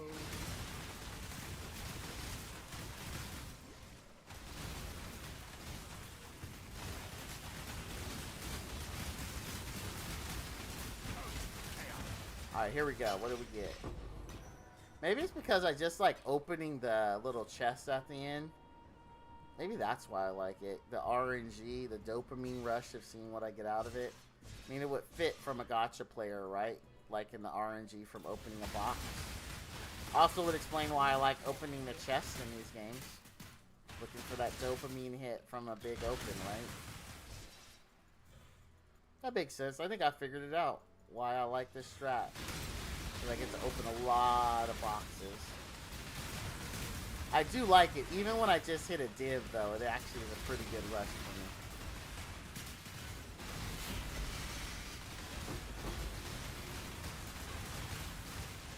I say just a div. I mean, hey, that div put a dent, at least a little one, in the crafting. I feel like I should go back and finish the craft, though. I really do. Because otherwise, like I said, I am losing out. Oh, snap, Evaldo's! No way. Okay, chat, question. Chat, real question, real talk right now. Do we sell it for the guaranteed money? Or do we open it and gamble it and hope it has the bigger dollars? What do we do? What do you think in chat? Sell for guaranteed money, or we open that bad boy and see what she's got? Because we could get like way more if it hits good. What was it? It's a special kind of map. So if you bought the highest end supporter pack, not supporter, core pack, for this current year, because they change the core packs every year, it included the ability to create a map and choose what you want as the reward Well, as you know, people really like Mage Bloods. So a lot of those maps included a Mage Blood as the reward for clearing the map. That would only slow me down. So, what you're hoping for is that when you open those, is you got one of the ones that has a Mage Blood as a reward for clearing it. But the catch, of course, because, I mean, it can't just be that easy, right? Get lucky, get a Mage Blood? No. The maps are typically fairly difficult, but, like, people who craft those high tier blade builds can clear them usually pretty easy. So the hope is, when you get of all those puzzle box, you open it and you get a map that the reward is a Mage Blood. Otherwise, you know, it could be something worth significantly less than just selling the box itself and letting someone else gamble it.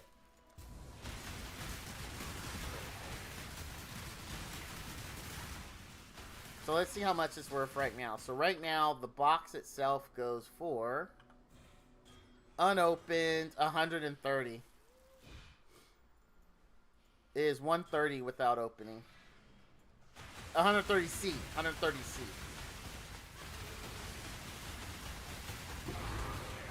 Oh, yeah. This is actually... Okay, I'm just going to sell it. You're absolutely right. I am just going to sell it.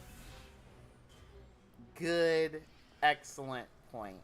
Like, Craft of Exile literally says the craft I was trying to do was 6 on average to hit it. You would try to get it? Alright, I'll open it. No, it's not running it. I have to open it to see what map I get. I don't have to run it. I just click it to open it, and it tells us if we got the good map. And if we get the good one, that's a Mage Blood, we absolutely wouldn't run it, because there'd be no way in hockey sticks I could do it. You really need very, very high-end builds to run those successfully. So I would just sell it. And it would go, if it's the Mage Blood one, I think the Mage Blood one's going for like 50 divines, 60 divines. But it's rare, obviously. It's like super rare. But I am not hurting for 130C. Let's see. I hope it's something good.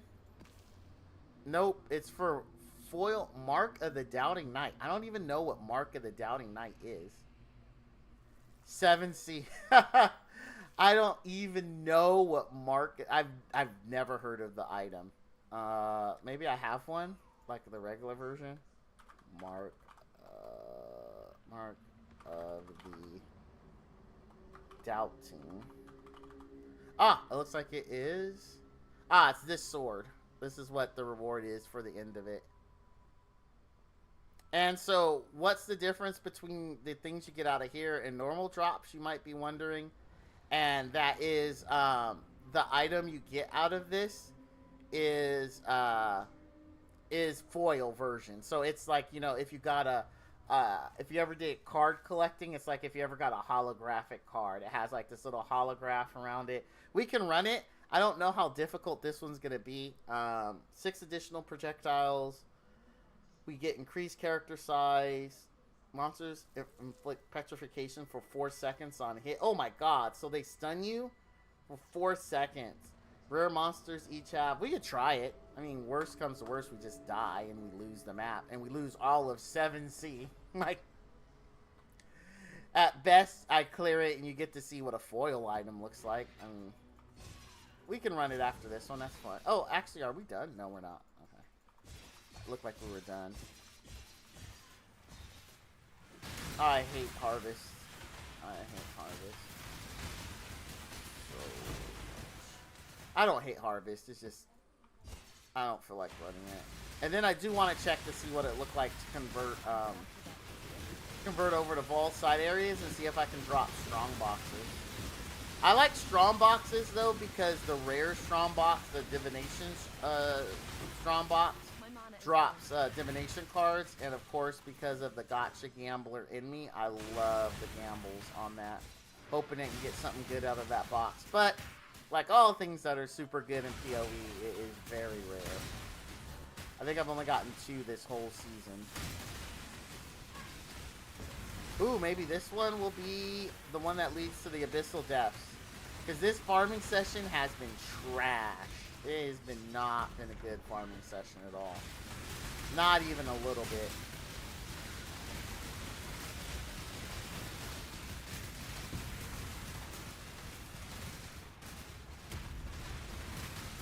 Oh, I missed a shrine. Next time this thing moves, I'll go grab it.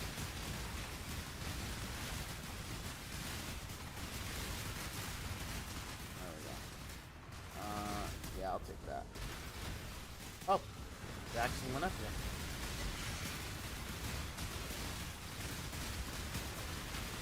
Got another shrine. So those things I'm clicking on, those shrines, that is one of the rare ones for those is when you kill monsters, you get like a chance at divines. And typically if you get one of the divine shrines early in a map, you can end up dropping close to 40 divines in one shrine. Or in one map. It's insane. I've only got it once this league, but it was at the end of the map. And only got 2 divines out of it. But still, 2 divines from one map is a win any day. So that's what you're looking for with that shrine. That's why a lot of people run the Eater of Worlds strategy. You can technically make more money running the Searing Exarch strategy, but I do like them divines, so I go for the gamble. This is exactly, by the way, I think I mentioned this before, why I don't gamble in real life. I absolutely do not gamble in real life. I have way too addictive of a personality to do real life gambling. Way, way, way too addictive. It would be extremely, extremely bad for me to start gambling. And I'm truly a person that believes in there's nothing wrong with knowing your limits. It's actually preferable. So you save yourself a lot of heartache and pain knowing that, and staying away from those things you know will be extremely detrimental to your life.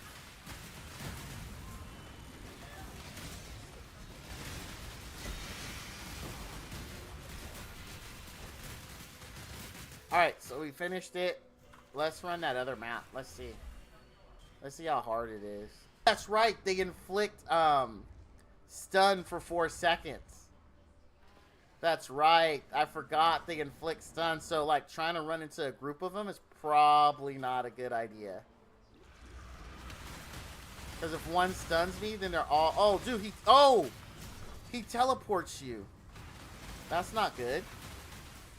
Because you don't want to really be in a situation... Dude, I can't move. How do you not... I don't know how to do this map. Like, they just chain stun me and I can't do anything. Like, you would think that wouldn't be a big deal, right?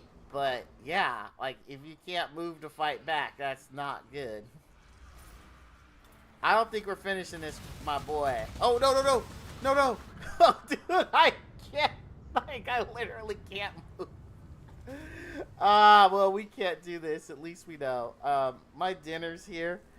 Give me one moment.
Alright, I am back.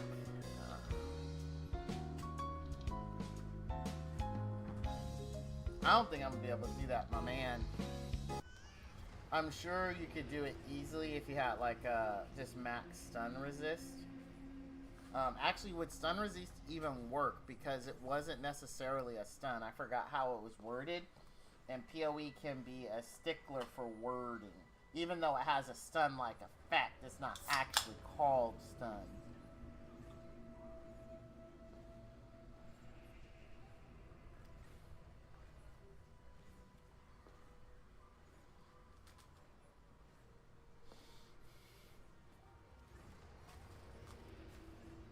This pizza looks delicious.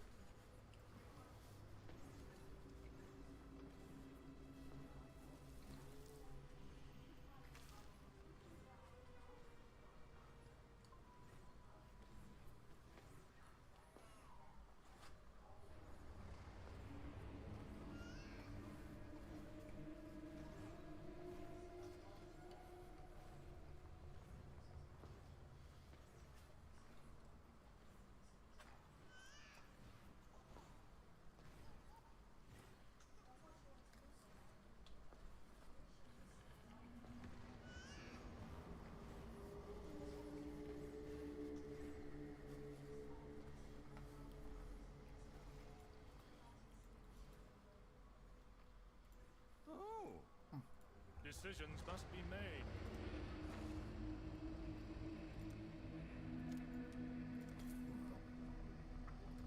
Get my city back up and running.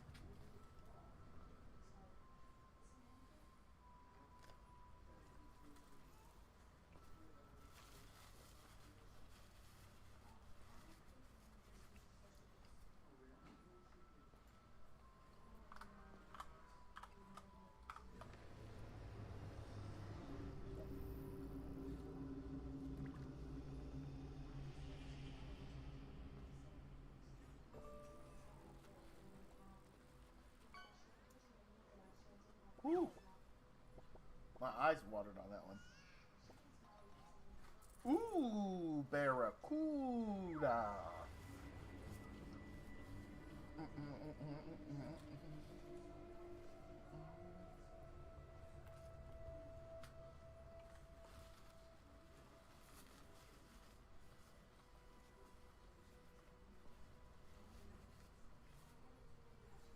Also, about your eater question, the reason why is you'll go through the, as you go through the steps, you actually get a mini boss fight in there. And then I think once you have the mini boss fight, then you can only use maps like 14 plus. And then at some point, I think Eater restricts you to 16 plus. Although, or just 16. Although Maven, when you get to her high end, it's 14 plus.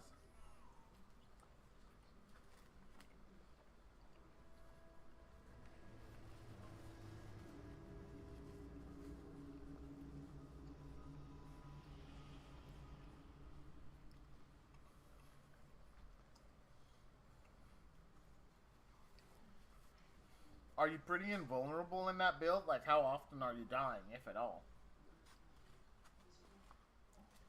And when you are dying, what's killing you? Like, what can kill you?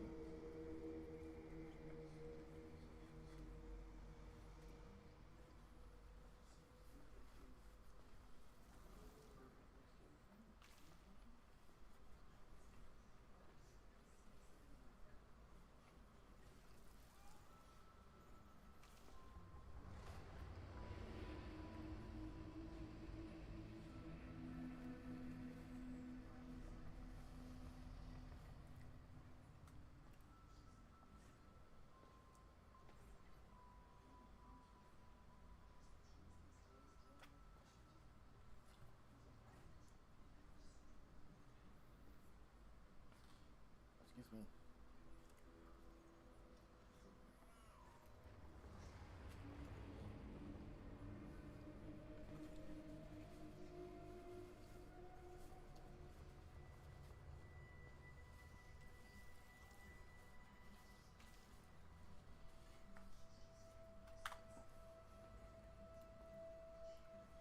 Let's go again.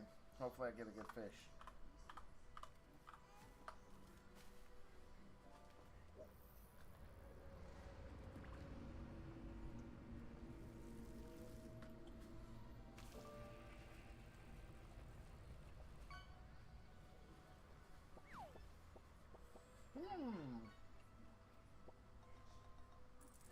Set a new record.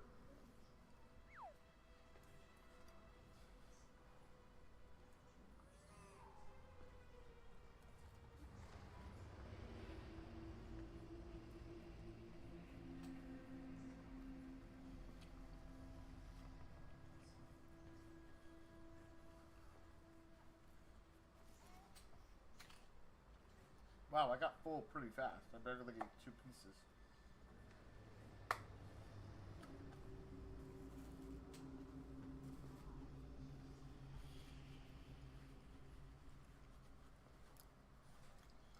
But it was, in fact, delicioso. It's delicioso, not deliciosa.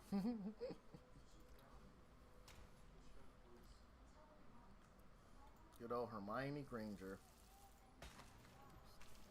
Oh, I guess I don't know how to drink.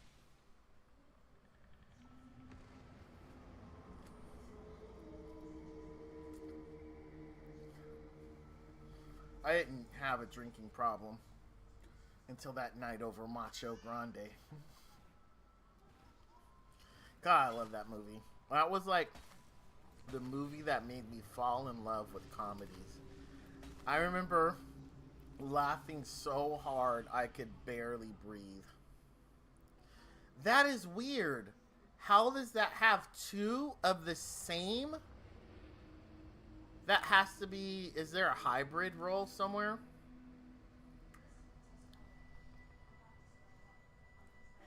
I don't see... Wait.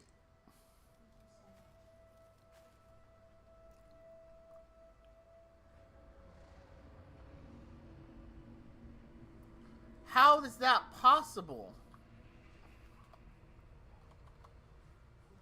Oh, I have to turn off D&D for this. Okay.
What?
Okay, I'm stupid. Who is Esvar, whoever?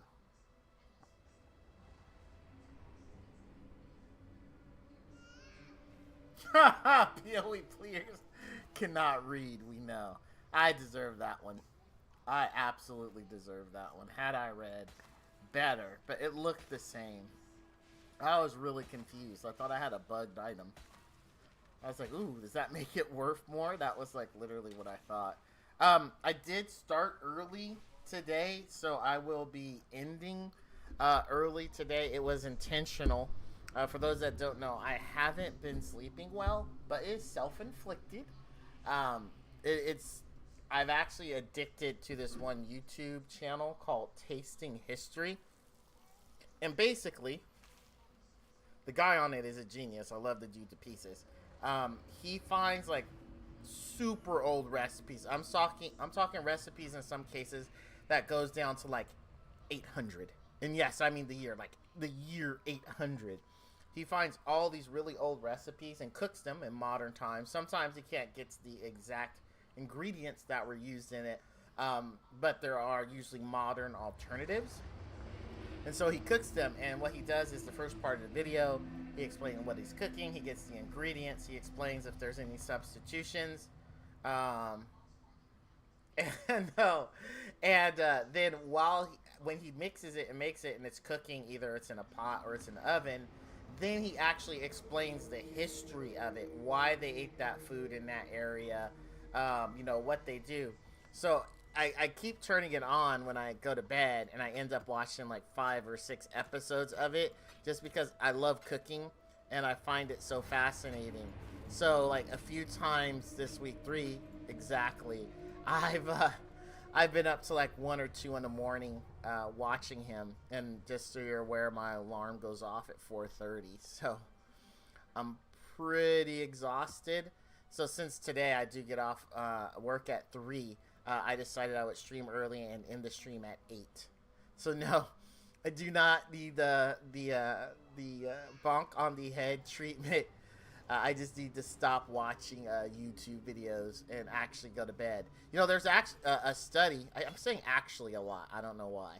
But there is a study that says part of the problem with just modern times is that we have invaded our own sleep space with things that actually are preventing us from getting a good night's sleep. Like so many places, when I was having sleep problems years ago, they recommend actually not having your phone in the room, not having a TV, that it should just be a place where you go in and the only purpose is, for sleep or sexy time.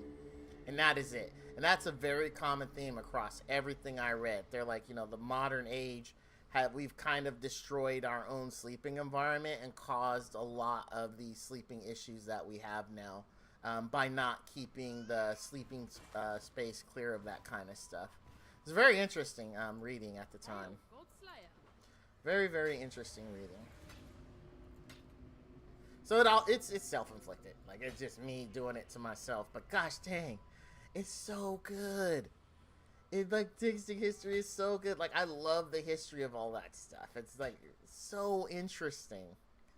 I'm like, oh, I didn't know that. And then like his latest one he did on World War II, and on because there was rationing of meat and sugar and butter and things like that. He did on one recipe that wives were using here in the U.S. called emergency steak, and it was really, really interesting. I didn't think it was going to taste good, but he said it did, and it was basically ground beef, Wheaties, egg, salt, pepper, and that's it. And then you mixed all that together. You formed it in the shape of a steak, and then you broiled it on both sides for I think it was like 30 minutes on each side, and that was your emergency steak. And I actually didn't even know about the rationing. I didn't know that was a thing. Basically, when World War II hit, in both the Axis and Allies, there was rationing of these resources because they were needed for the war. And how it worked here, as it worked in Britain, was that you got a card, a monthly allotment of points, a card. And there was 2 colors you got blue and you got red. Red was for your meats and blue was for your non-meat products. And so when you went to buy something, certain items cost a certain amount of points in addition to the dollar amount, right? And I didn't know that. I didn't know that was a thing. And he talks about victory gardens and, of course, the Japanese camps, unfortunately, that were here in the U.S. because of, you know, we were at war with the Japanese, so the fear was that, you know, if you were a Japanese American, you could be a spy. So much to a black eye in my country, we rounded up pretty much all Japanese people and put them in camps. In my city, actually, next to one of our newest movie theaters is a memorial to one of the sites. There was actually one here in my town back in the day. It's kind of sad that we did that, man. These people had nothing to do with it, and from what I understand, the conditions in those camps, while not like absolutely horrible, just, I mean, it wasn't like their homes that they were taken from just because they were Japanese, right? And some of them had been here for years, way before the war even started. It's kind of jacked up. But yeah, it was really interesting. I learned a lot. And then I also learned how to make emergency steak. If we ever do rationing again, I know how to make it. Man, I'm bummed. We didn't craft our item. I did really crappy farming. Like, I mean, just really crappy farming. Our city's in shambles. Oh, man. Oh, he completed an order? Did I still have a pending order? I did. Oh, okay.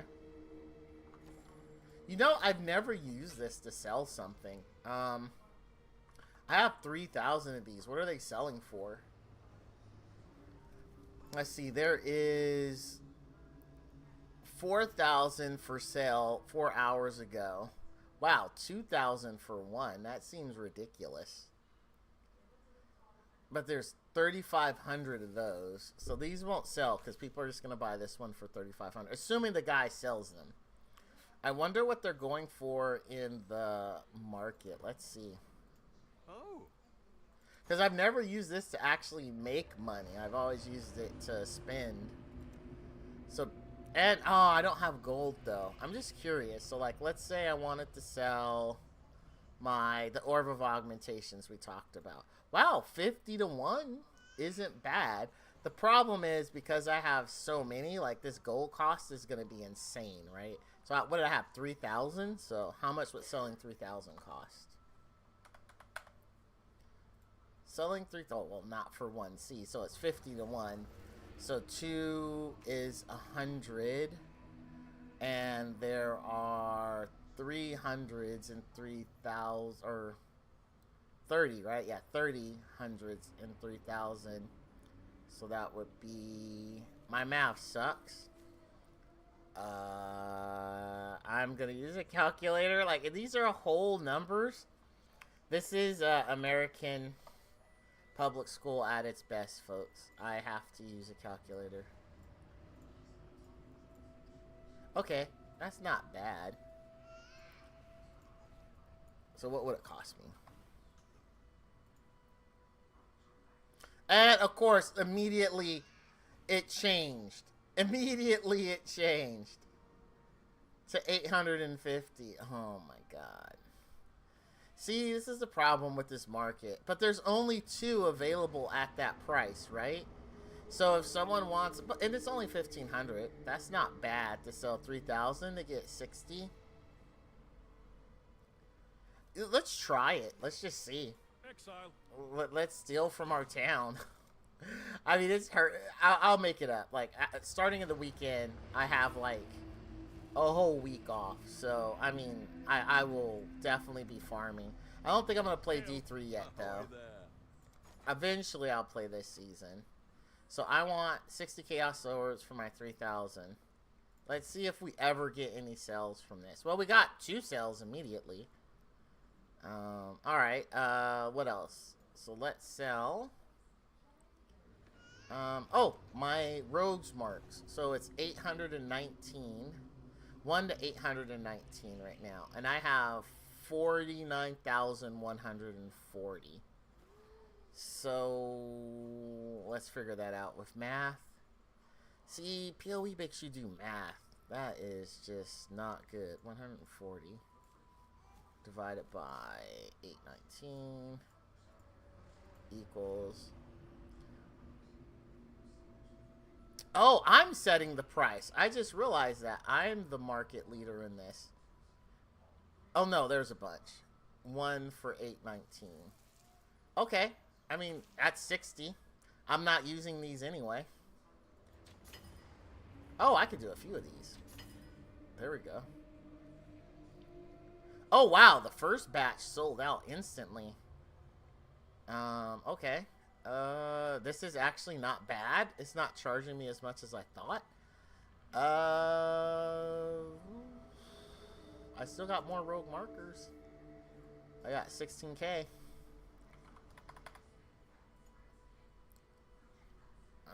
No. We're gonna have to go... I'm guessing like 25? Around there? No.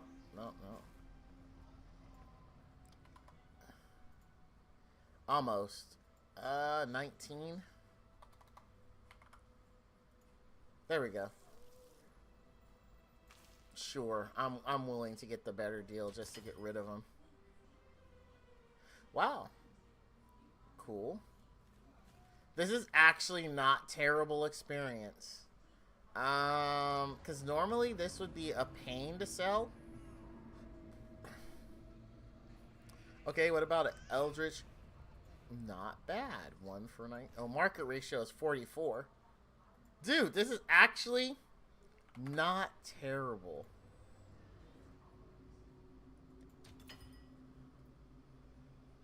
This is not terrible. I could actually set my own price, right?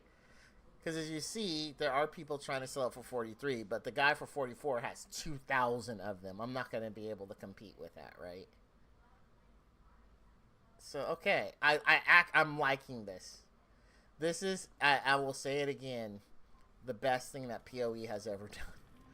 Like, hands down, the best thing that PoE has ever done.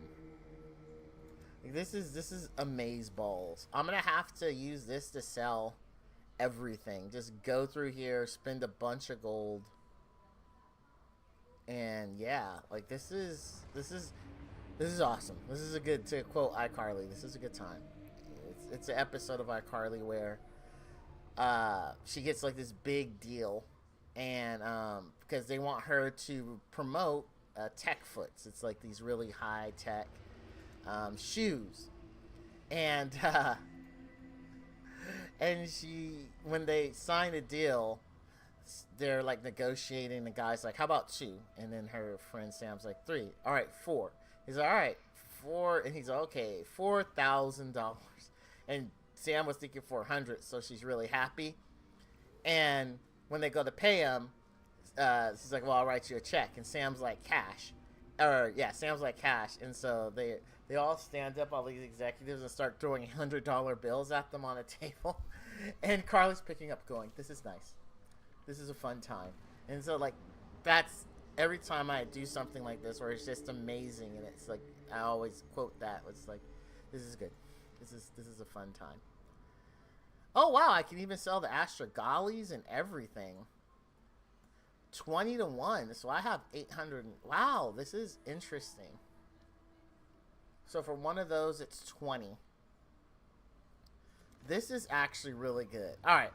I'm going to call it here, though. I know it's 7 minutes early, but I actually do want to get into bed and lay down and all that. It's been a fun stream. This has been our worst RNG stream ever. Nothing went right. We didn't save money. We actually spent a bunch of it with no real gain from it. So it's not been the best. But you know what? There's always tomorrow. There's always the believing in the heart of the cards that will not lead us astray.